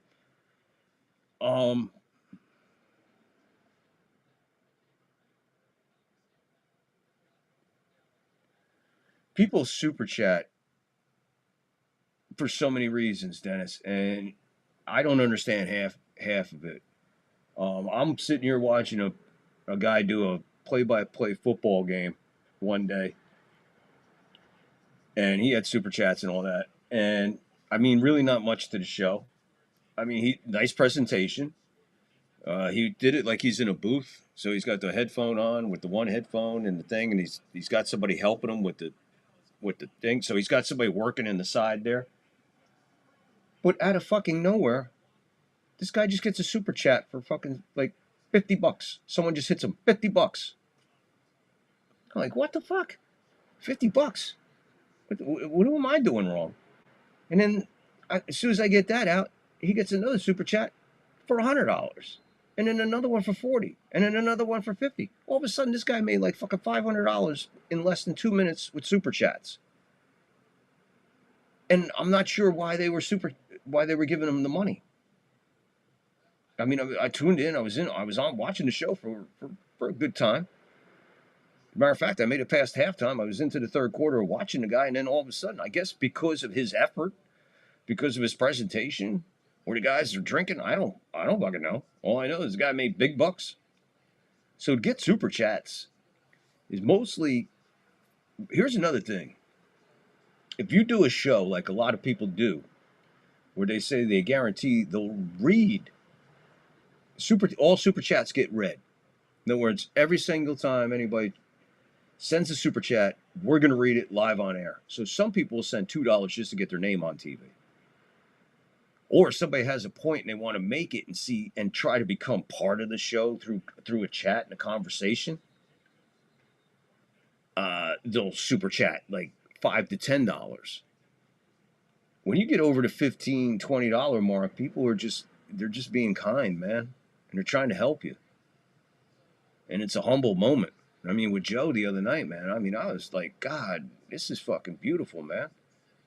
You know, I said to him at one point, I said, Joe, you hit the lottery and you didn't even have to go to 7-Eleven. But my point being is some people just are kind, man. They're kind and courteous. They recognize somebody who's working hard to bring a product to them, somebody that's working hard to entertain people. And if it's worth it, hey, you learn a lot there. You're gaining knowledge. You know, there's a lot of stuff going on. 2nd and 6 from the Dallas 35-yard line. 9 seconds left. Love back. He's got to get rid of this. He's going for it all. Throws it away. And now they got 4 seconds left. 1 timeout. So whatever they were trying to do, they didn't do it quick enough there. So it'll be 3rd and 6. 4 seconds left here in regulation.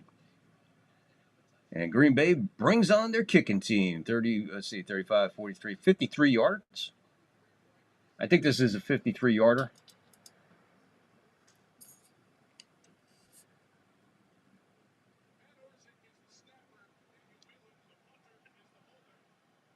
$53 yards. It's up. Yeah, we're going to overtime. Overtime on a Sunday. Dennis, you feel like hanging for a little while? Because this game just went to overtime, my friend. This game is in overtime, and it ain't even 8:45 here on the West Coast. That's the beautiful thing about living on the West Coast. 8:42, 65 degrees, Berkeley, California. News and weather and sports and traffic on the quarter hour. We'll be bringing you traffic in just a moment. But first, Susie with the weather. It's beautiful, Harry. Thank you, Susie. Nice tits.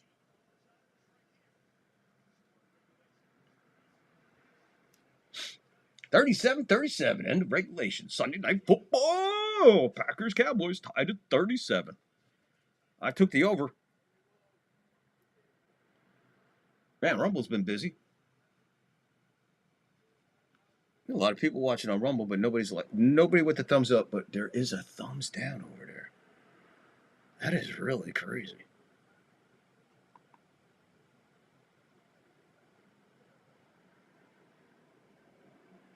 That's really crazy that there's a thumbs down over there. I guess I made it when I got thumbs down.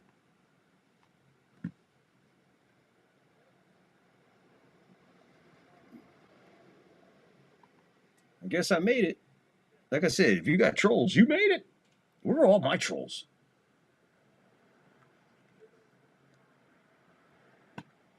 Let's see. You know what, Dennis? You've been around here for a minute, haven't you?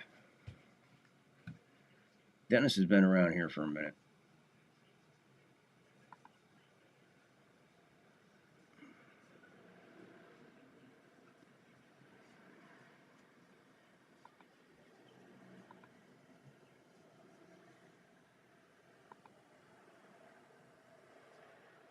There you go, Dave. I don't know if you wanted that. But I felt you deserve it. Ladies and gentlemen, we just gave Dennis a wrench.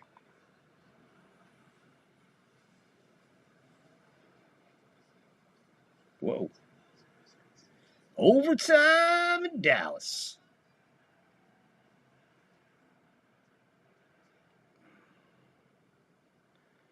Overtime in Dallas.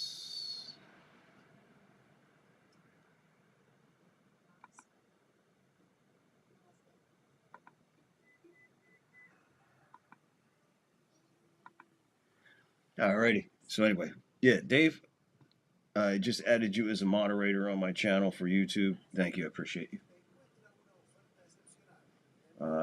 We refreshed. We refreshed on fucking Rumble and everything disappears.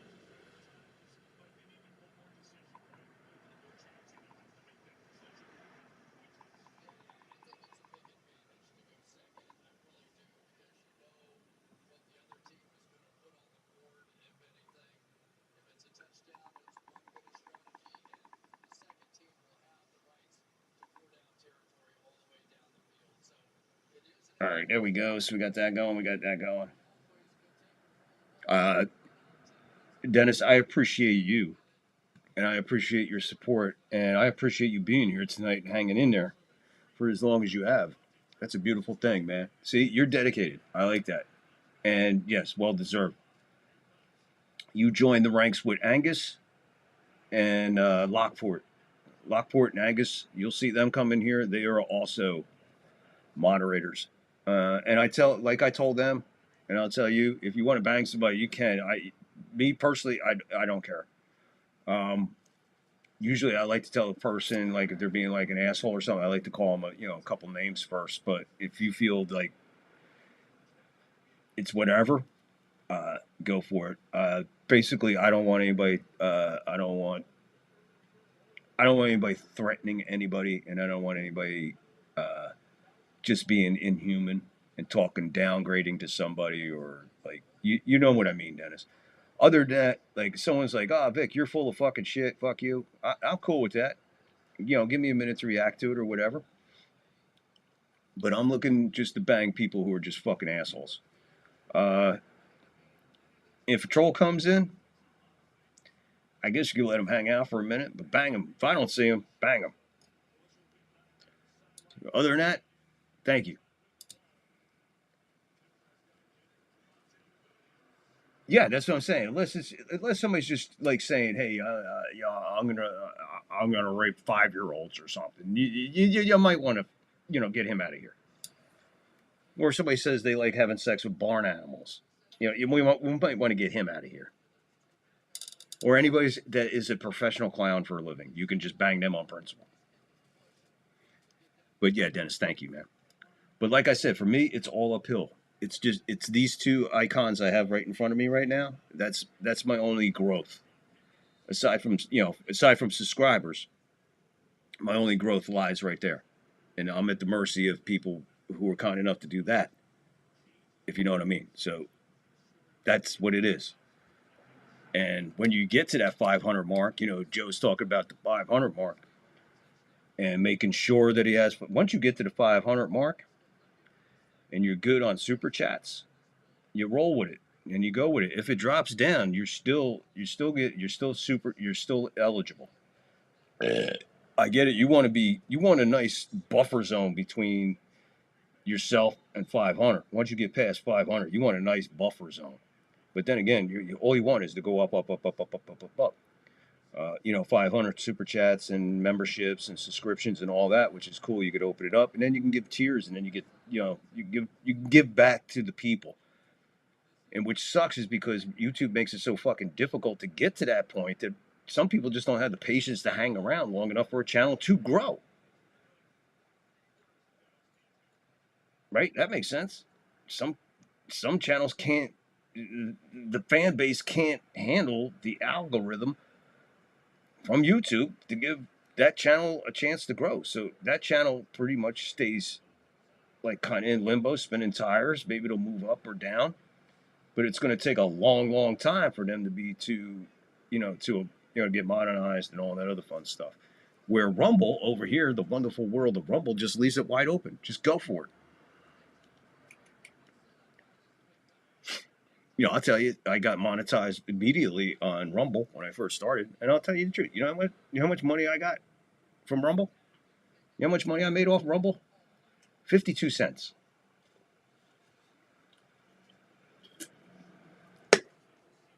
I've made 52 cents since I've been on Rumble. You know how much I made since I've been on YouTube? Nothing. Nothing, honey.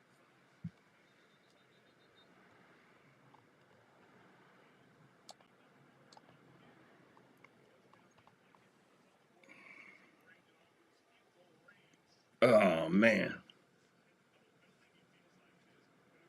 Yeah, so Dennis, I guess you figured all this out. You know what I'm talking about, and I've seen you enough over there that you know what you're talking about, and you are amongst the faithful, and you are amongst the more you're amongst the more intelligent fans and the more intelligent chatters, and you're very knowledgeable, and you make some valid points, and I like it.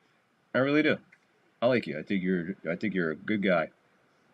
And I gotta be honest, when the first time I seen your name, I didn't see it say Dennis. I thought it was Dave Meltzer, and I'm like, what the hell is Dave Meltzer doing over here? The wrestling guy, and I'm like, oh, that's Dennis. Whoops. I hope you're not related to Dave Meltzer. Please tell me you're not related to Dave Meltzer. What's the split at Rumble? 100%. Whatever you make on Rumble is yours, bro. Rumble don't take anything from the creators. Rumble doesn't take anything from the creators. It's 100%. In other words, like I just took the PayPal and Cash App down. And if I got a Cash App on Rumble, it's all mine. Rumble has what they call a rant. You can rant on Rumble. And that's equal to what they call, that's equal to what a super chat is on YouTube. But on Rumble,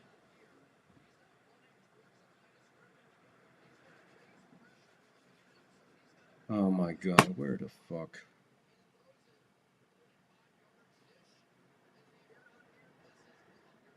So on Rumble,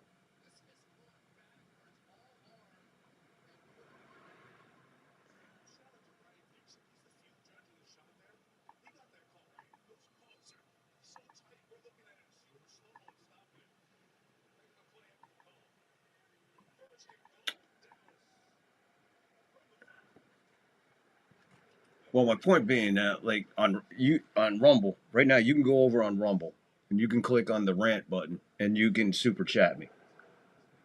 I don't need 500. I don't need 1,000. I don't need any of that. All I need is someone who's watching me on Rumble to oh,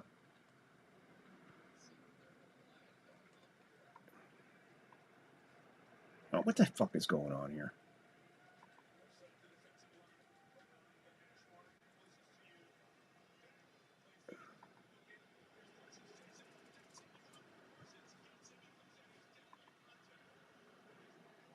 Oh my Lord. I fucked all that up. But anyway, my point being is, like, right now here on Rumble, you can rant anytime. You can give me a rant whether I have 1 subscriber or 20,000 subscribers. Doesn't matter. So what I need 500 subscribers on YouTube to be able to get super chats. And now you're telling me, so you're telling me that Rumble takes 30% of the super chat? Why? Why does Rumble take 30% of a super chat? So if you're super chatting me $1, I'm only getting 70 cents of it? Why? I'm the creator. It's my channel. I'm the one that got the 500 like you told me to. Why are you getting a piece of it? YouTube, you make money hand over fist. Especially if you're taking a portion of the fucking YouTube guys' hard-earned fucking money.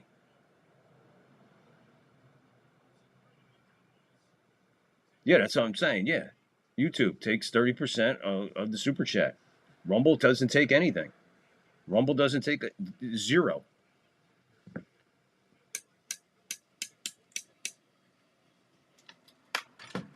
Here's my Rumble monitor. Right here in the chat. Right there, there's a $ sign. That's called a rant. You click on that right now. And then you put in the amount. You click it. And I get it. And 100% goes to me.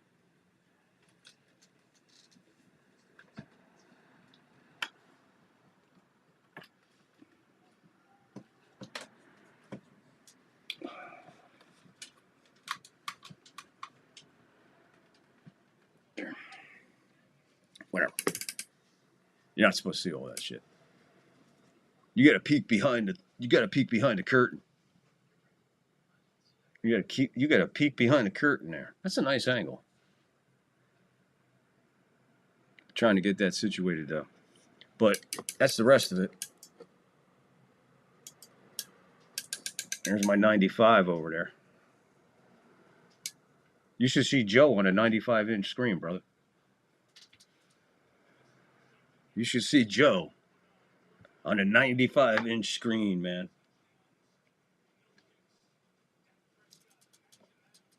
It's all good.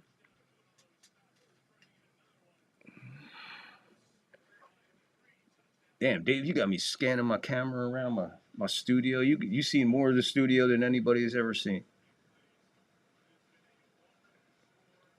I appreciate you hanging out, man. Dallas goes up 40-37 as they kick a field goal to take the ball down the field. 5 minutes and 20 seconds. 4 minutes and 40 seconds left in overtime. Packers get the ball for the first time. Ball is all the way to the edge of the end zone and bring it out to, I don't know, where they bring it out to? 35?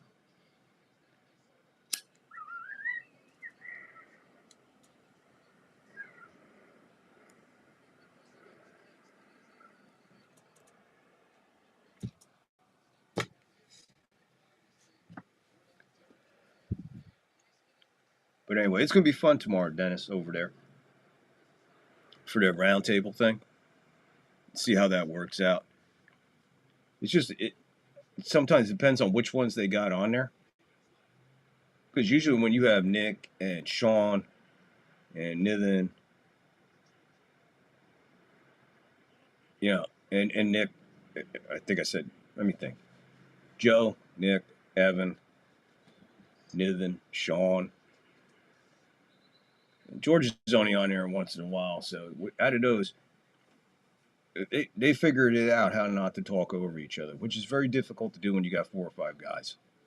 But they seem to pull it off most of the time. And if anybody interrupts, of course it's Joe who interrupts. I don't know if he can't hear good or he just thoughts in his head and he's got to get it out, because he'll stop you mid-sentence sometimes. Love, 26 for 35, 306 yards, 3 touchdowns, no interceptions. 4 minutes, 2 seconds, 2nd and 6 from their own 23.5-yard line. He just throws this into the dirt. We have a flag. An eligible man downfield. Number 75. Reading lips here. 3 minutes, 57 seconds left in overtime. Dallas up 3, 40-37. Here's the penalty. Yeah, number 75 was illegally downfield. Penalty denied. They declined a penalty, take the down, so it's now 3rd and 6.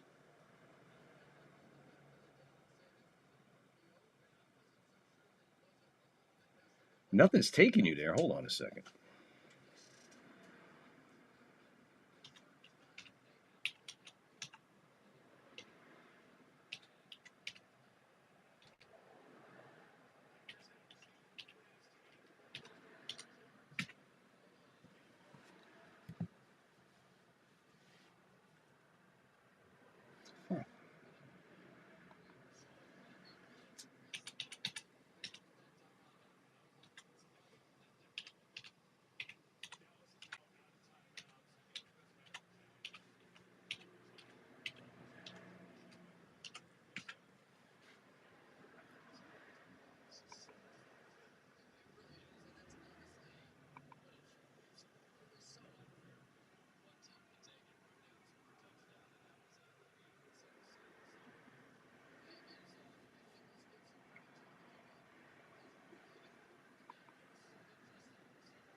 Dennis, I don't know what the fuck is going on. Holy shit.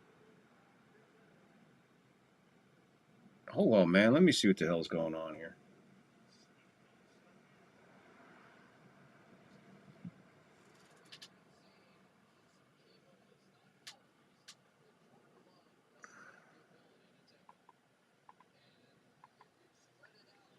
Oh, my goodness gracious.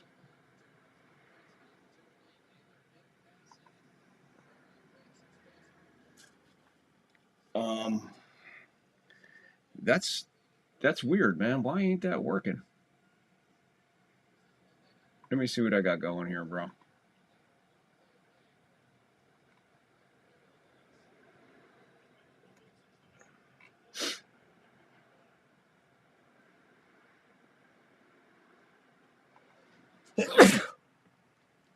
Excuse me. 4th and 6 now.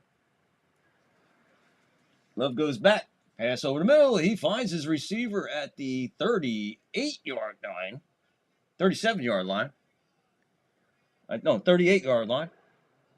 So they get the first down on the 4th and 6, the big gain. Hits his receiver. Nice pit. Nice play.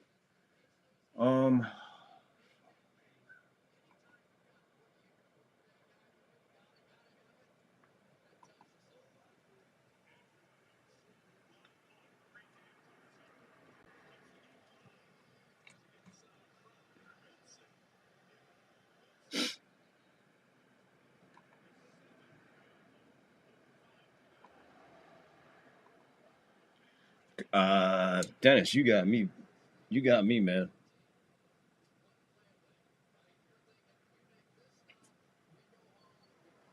Yeah, I'm working on it right now, trying to figure out what the fuck is going on and why that's happening. Let me try this.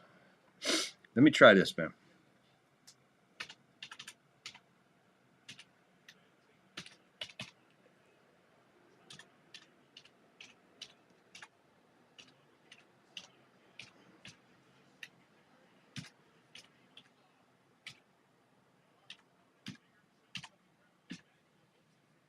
Let me see if this works.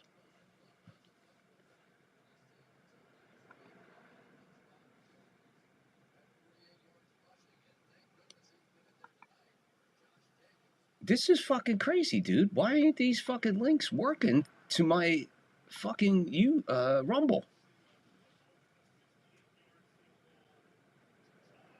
Dude, this is fucking crazy.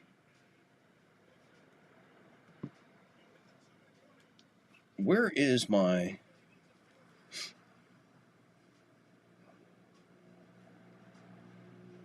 Man, this is driving me crazy, man. You know what? Give me 1 second, Dennis. Don't go anywhere, Dennis. Don't go nowhere, Dennis. Hold on. What about Lawrence Taylor? Oh. What he did, he redefined. How much time do you have? Right? Let me tell a family anecdote. Yeah, please. Because I covered the Bears so long as a newspaper man, and then I was a Butkus guy. Yeah. And my son, Blake, Butkus couldn't hold a candle to Lawrence Taylor. So Taylor came into the NFL today, and I was around him, and I watched him. And Bill Walsh put together a game plan, a playoff game, and they blocked him on every play. They had a pulling guard from the offside, and Walsh went after him, okay? Now, 49ers did it, but it was because they had to block Lawrence Taylor. Yeah. He was that good. He's the greatest linebacker ever. Yeah, he is the greatest linebacker ever. I'm trying to figure out what the fuck is going on here. It's not good to know that the link ain't working. And I'm trying to find the link.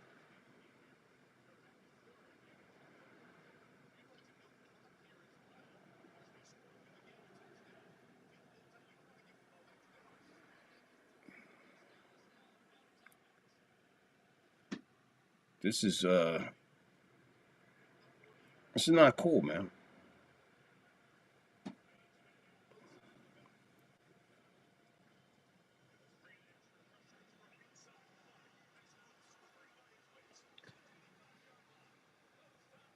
Packers are moving the ball here. 1 minute, 45 seconds and ticking in overtime. Another big play for the Packers. Let's see where they're at now. This game's crazy. They snapped this ball from the Dallas 40. Love dropping back over the middle. Hits his receiver for a gain of 15. Just outside the Dallas 25-yard line. 1 minute and 15 seconds and counting. Love back. Another pass over the middle slant. got this one for a gain of about 5, 6 maybe.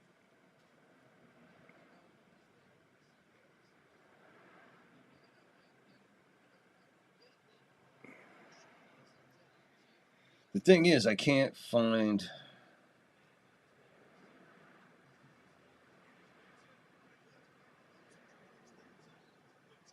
All right, now let's see what happens here.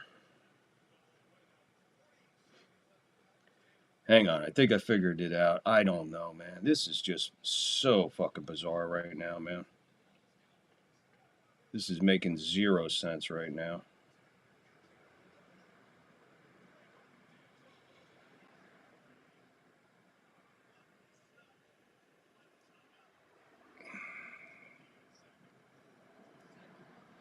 Boom, boom, boom, boom, boom, boom, boom. All right, there we go. Let's see if this works.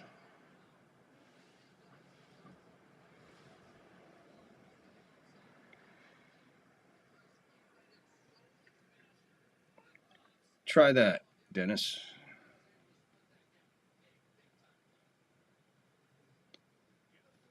I think that's it. And if that's my link to Rumble, I don't know where it came from.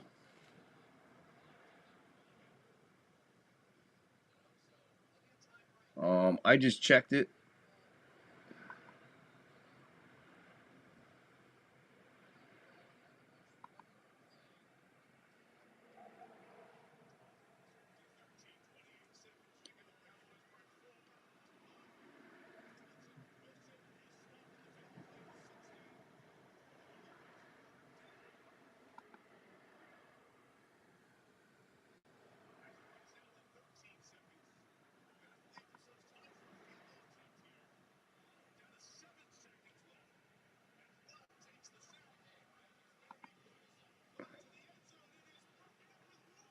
There's 1 second left in the game.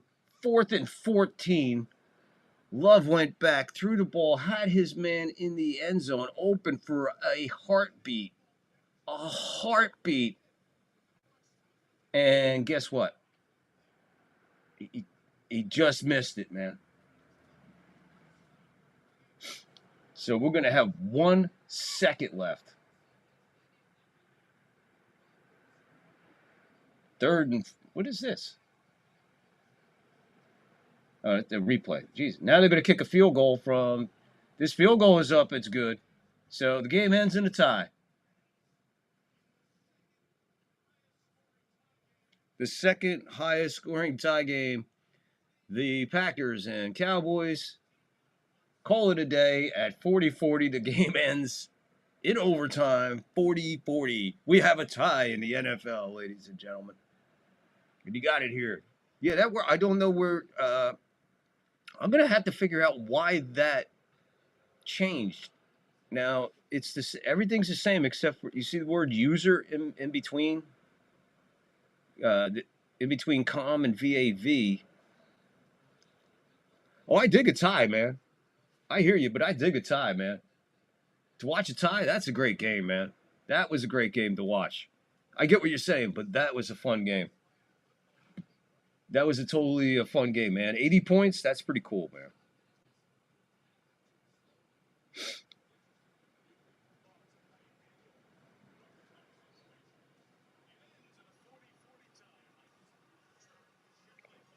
It ends in a 40-40 tie.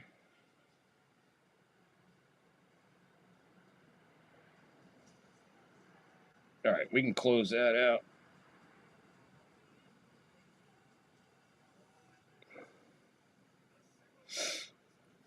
All right, we're going to get out of here, man.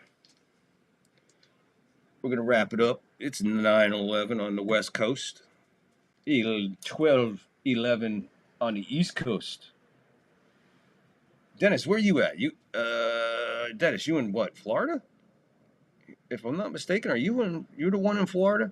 I know Sean's in Florida. Beagle Dad's in Florida. Huh. Anyway, we're going to get ready to get out of here. I hope everybody enjoyed hanging out with us here on the 3rd floor for some live sports chat. Let's chat sports. Oh, that's right. You're in Tampa.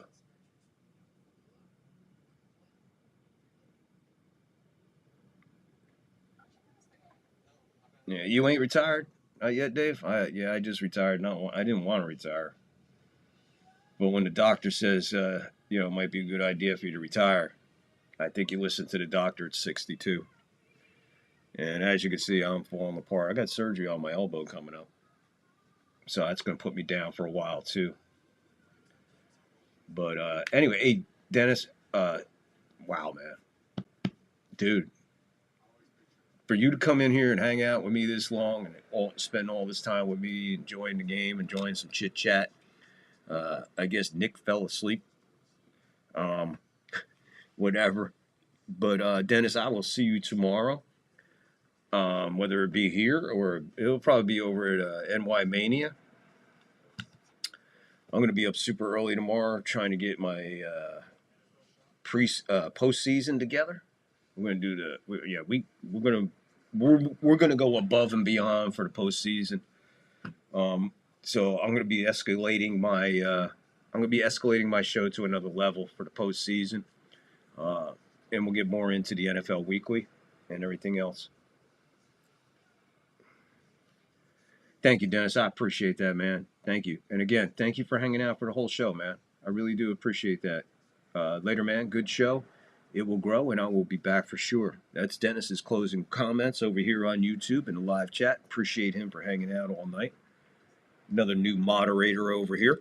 I got more moderators than I have subscribers. No, I'm only kidding. Dennis, thank you, man. I really do. Really, really, really appreciate it. And if you're wondering why I'm going like this, that's because that's where you're at on the chat screen right there. See, you're right here.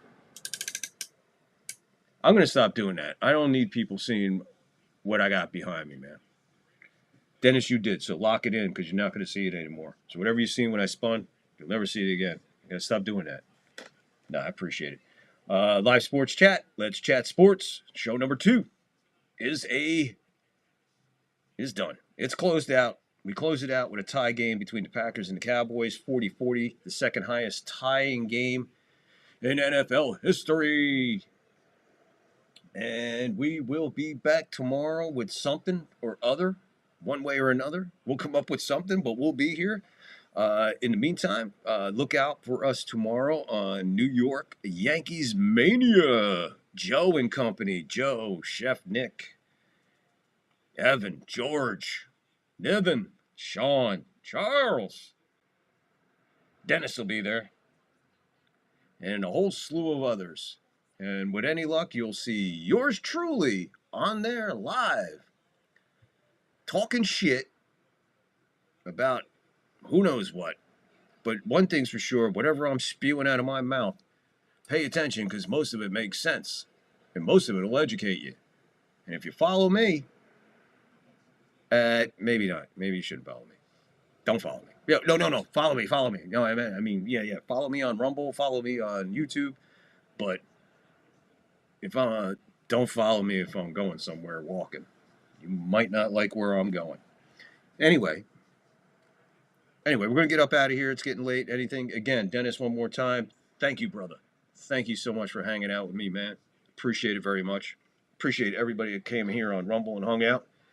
Rumble, you could hit that rant. That's what it's there for. So hit the rant there, Rumble. And start hitting the like and start making some comments, Rumble. Another big night numbers for Rumble. Then when I say goodnight, they all disappear and nobody hits the likes. Anyway, it looks like we got a few people here. Oh, Angus. Angus shows up when I'm getting ready to leave.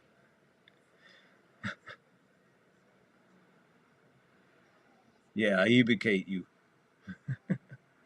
What's up, Angus, man? I'm just getting ready to get out of here. I'm just getting ready to say goodnight. Just say goodnight to Dennis. Dennis, that's Angus. Angus, that's Dennis. Appreciate both of you. My moderating crew. Anybody comes in my chat, they're really going to be like, what in the fuck goes on in this chat when they see like fucking 30 fucking moderators? It's all right. It's all a chat full of moderators. Fuck with me. I got protection. I got insurance. Plan. My insurance plan is a lot of moderators.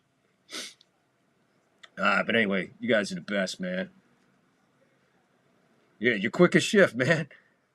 I appreciate you coming in here, man. I do. You know, I love it when Angus shows up. I almost want to hang out more, but I don't know what else to do. There you go. Angus saying hello to Dennis. Dennis say hello to Angus, unless Dennis bolted. I don't know. Dennis is probably around. I don't know if Dennis left or not, but Angus, that's Dennis. That's Angus. Lockport was over here in Rumble, but he's gone. He took off. Chef Nick was around. John the Beagle Dad was around. We had Texas Hockey Cards. He was in and out real quick, and a couple other people who I really didn't see. And right now, we're getting out of here. Angus, thank you, man. Hey, Angus, tune in tomorrow. As a matter of fact, Angus, there's a link in my descriptions. It's called New York Mania. New York Yankees Mania. You'll see it in there, NY Mania. You click on that link and subscribe over there. I'm going to be a guest on there tomorrow during a Yankees roundtable, which I think they said starts at 8:30. So that's 5:30 for me, and I think that's, what, 6:30, 7:30 for you? I'm not sure. Whatever. You can figure it out. But if you're looking for some action tomorrow, I'm going to be on there. I'm probably going to have a show somewhere in the middle of the afternoon tomorrow.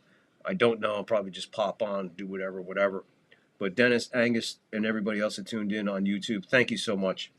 And by the way, what a growth in subscriptions. We're climbing every day. It seems like every day for the last 3 or 4 days, I've had a couple subscribers come on.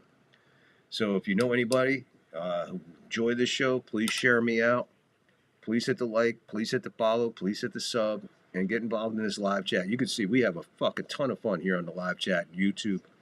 Or when somebody bounces over from YouTube to go over to Rumble to get it stirred up over there, like Lockport. And I appreciate it. I appreciate everybody that stopped in tonight and had a good time. We'll see you sometime tomorrow. And then we got, starting Tuesday, 3:08 Pacific time, 6:08 Eastern time, Game 1, Yanks Red Sox. Game 1 of the wild card, American League wild card. And we'll be here for it, calling it. And be here because we go another level for postseason baseball. When we're calling Yankee games in the postseason, we go to another level. And we'll also tell you the schedule of other games we're going to call aside from the Yankee games. So with all that being said, we're going to get out of here. And again, always remember, people, kindness and love are the easiest thing to do on this planet to another human being. So be kind for no reason. Love your fellow man. Look out for your fellow man. And now more than ever, man, mental health is a real issue. So you or someone you know is suffering from some issues, please get them a phone number, get them somebody to talk to, help them out, man. Just be patient with them and love them. And look out for them, all right? So until next time, remember, be kind for no reason. Love your fellow man and look out for them. All right? It's easy. Until next time, people, I love you. Keep the faith, stay strong, and remember when you come up to the 3rd floor to bowl up, to beam up. No, bowl up, bong up, and then beam up. And you'll find us. We're hanging out here waiting on you to come chill with us in time and space. So bring it. See you. Peace, people. Hey, seriously, love you. Hang tough. Stay safe. Stay blessed. Good night, folks.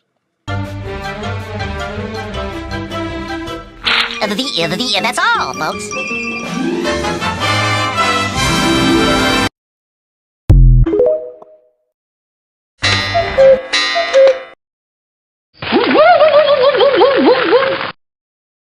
Bueller.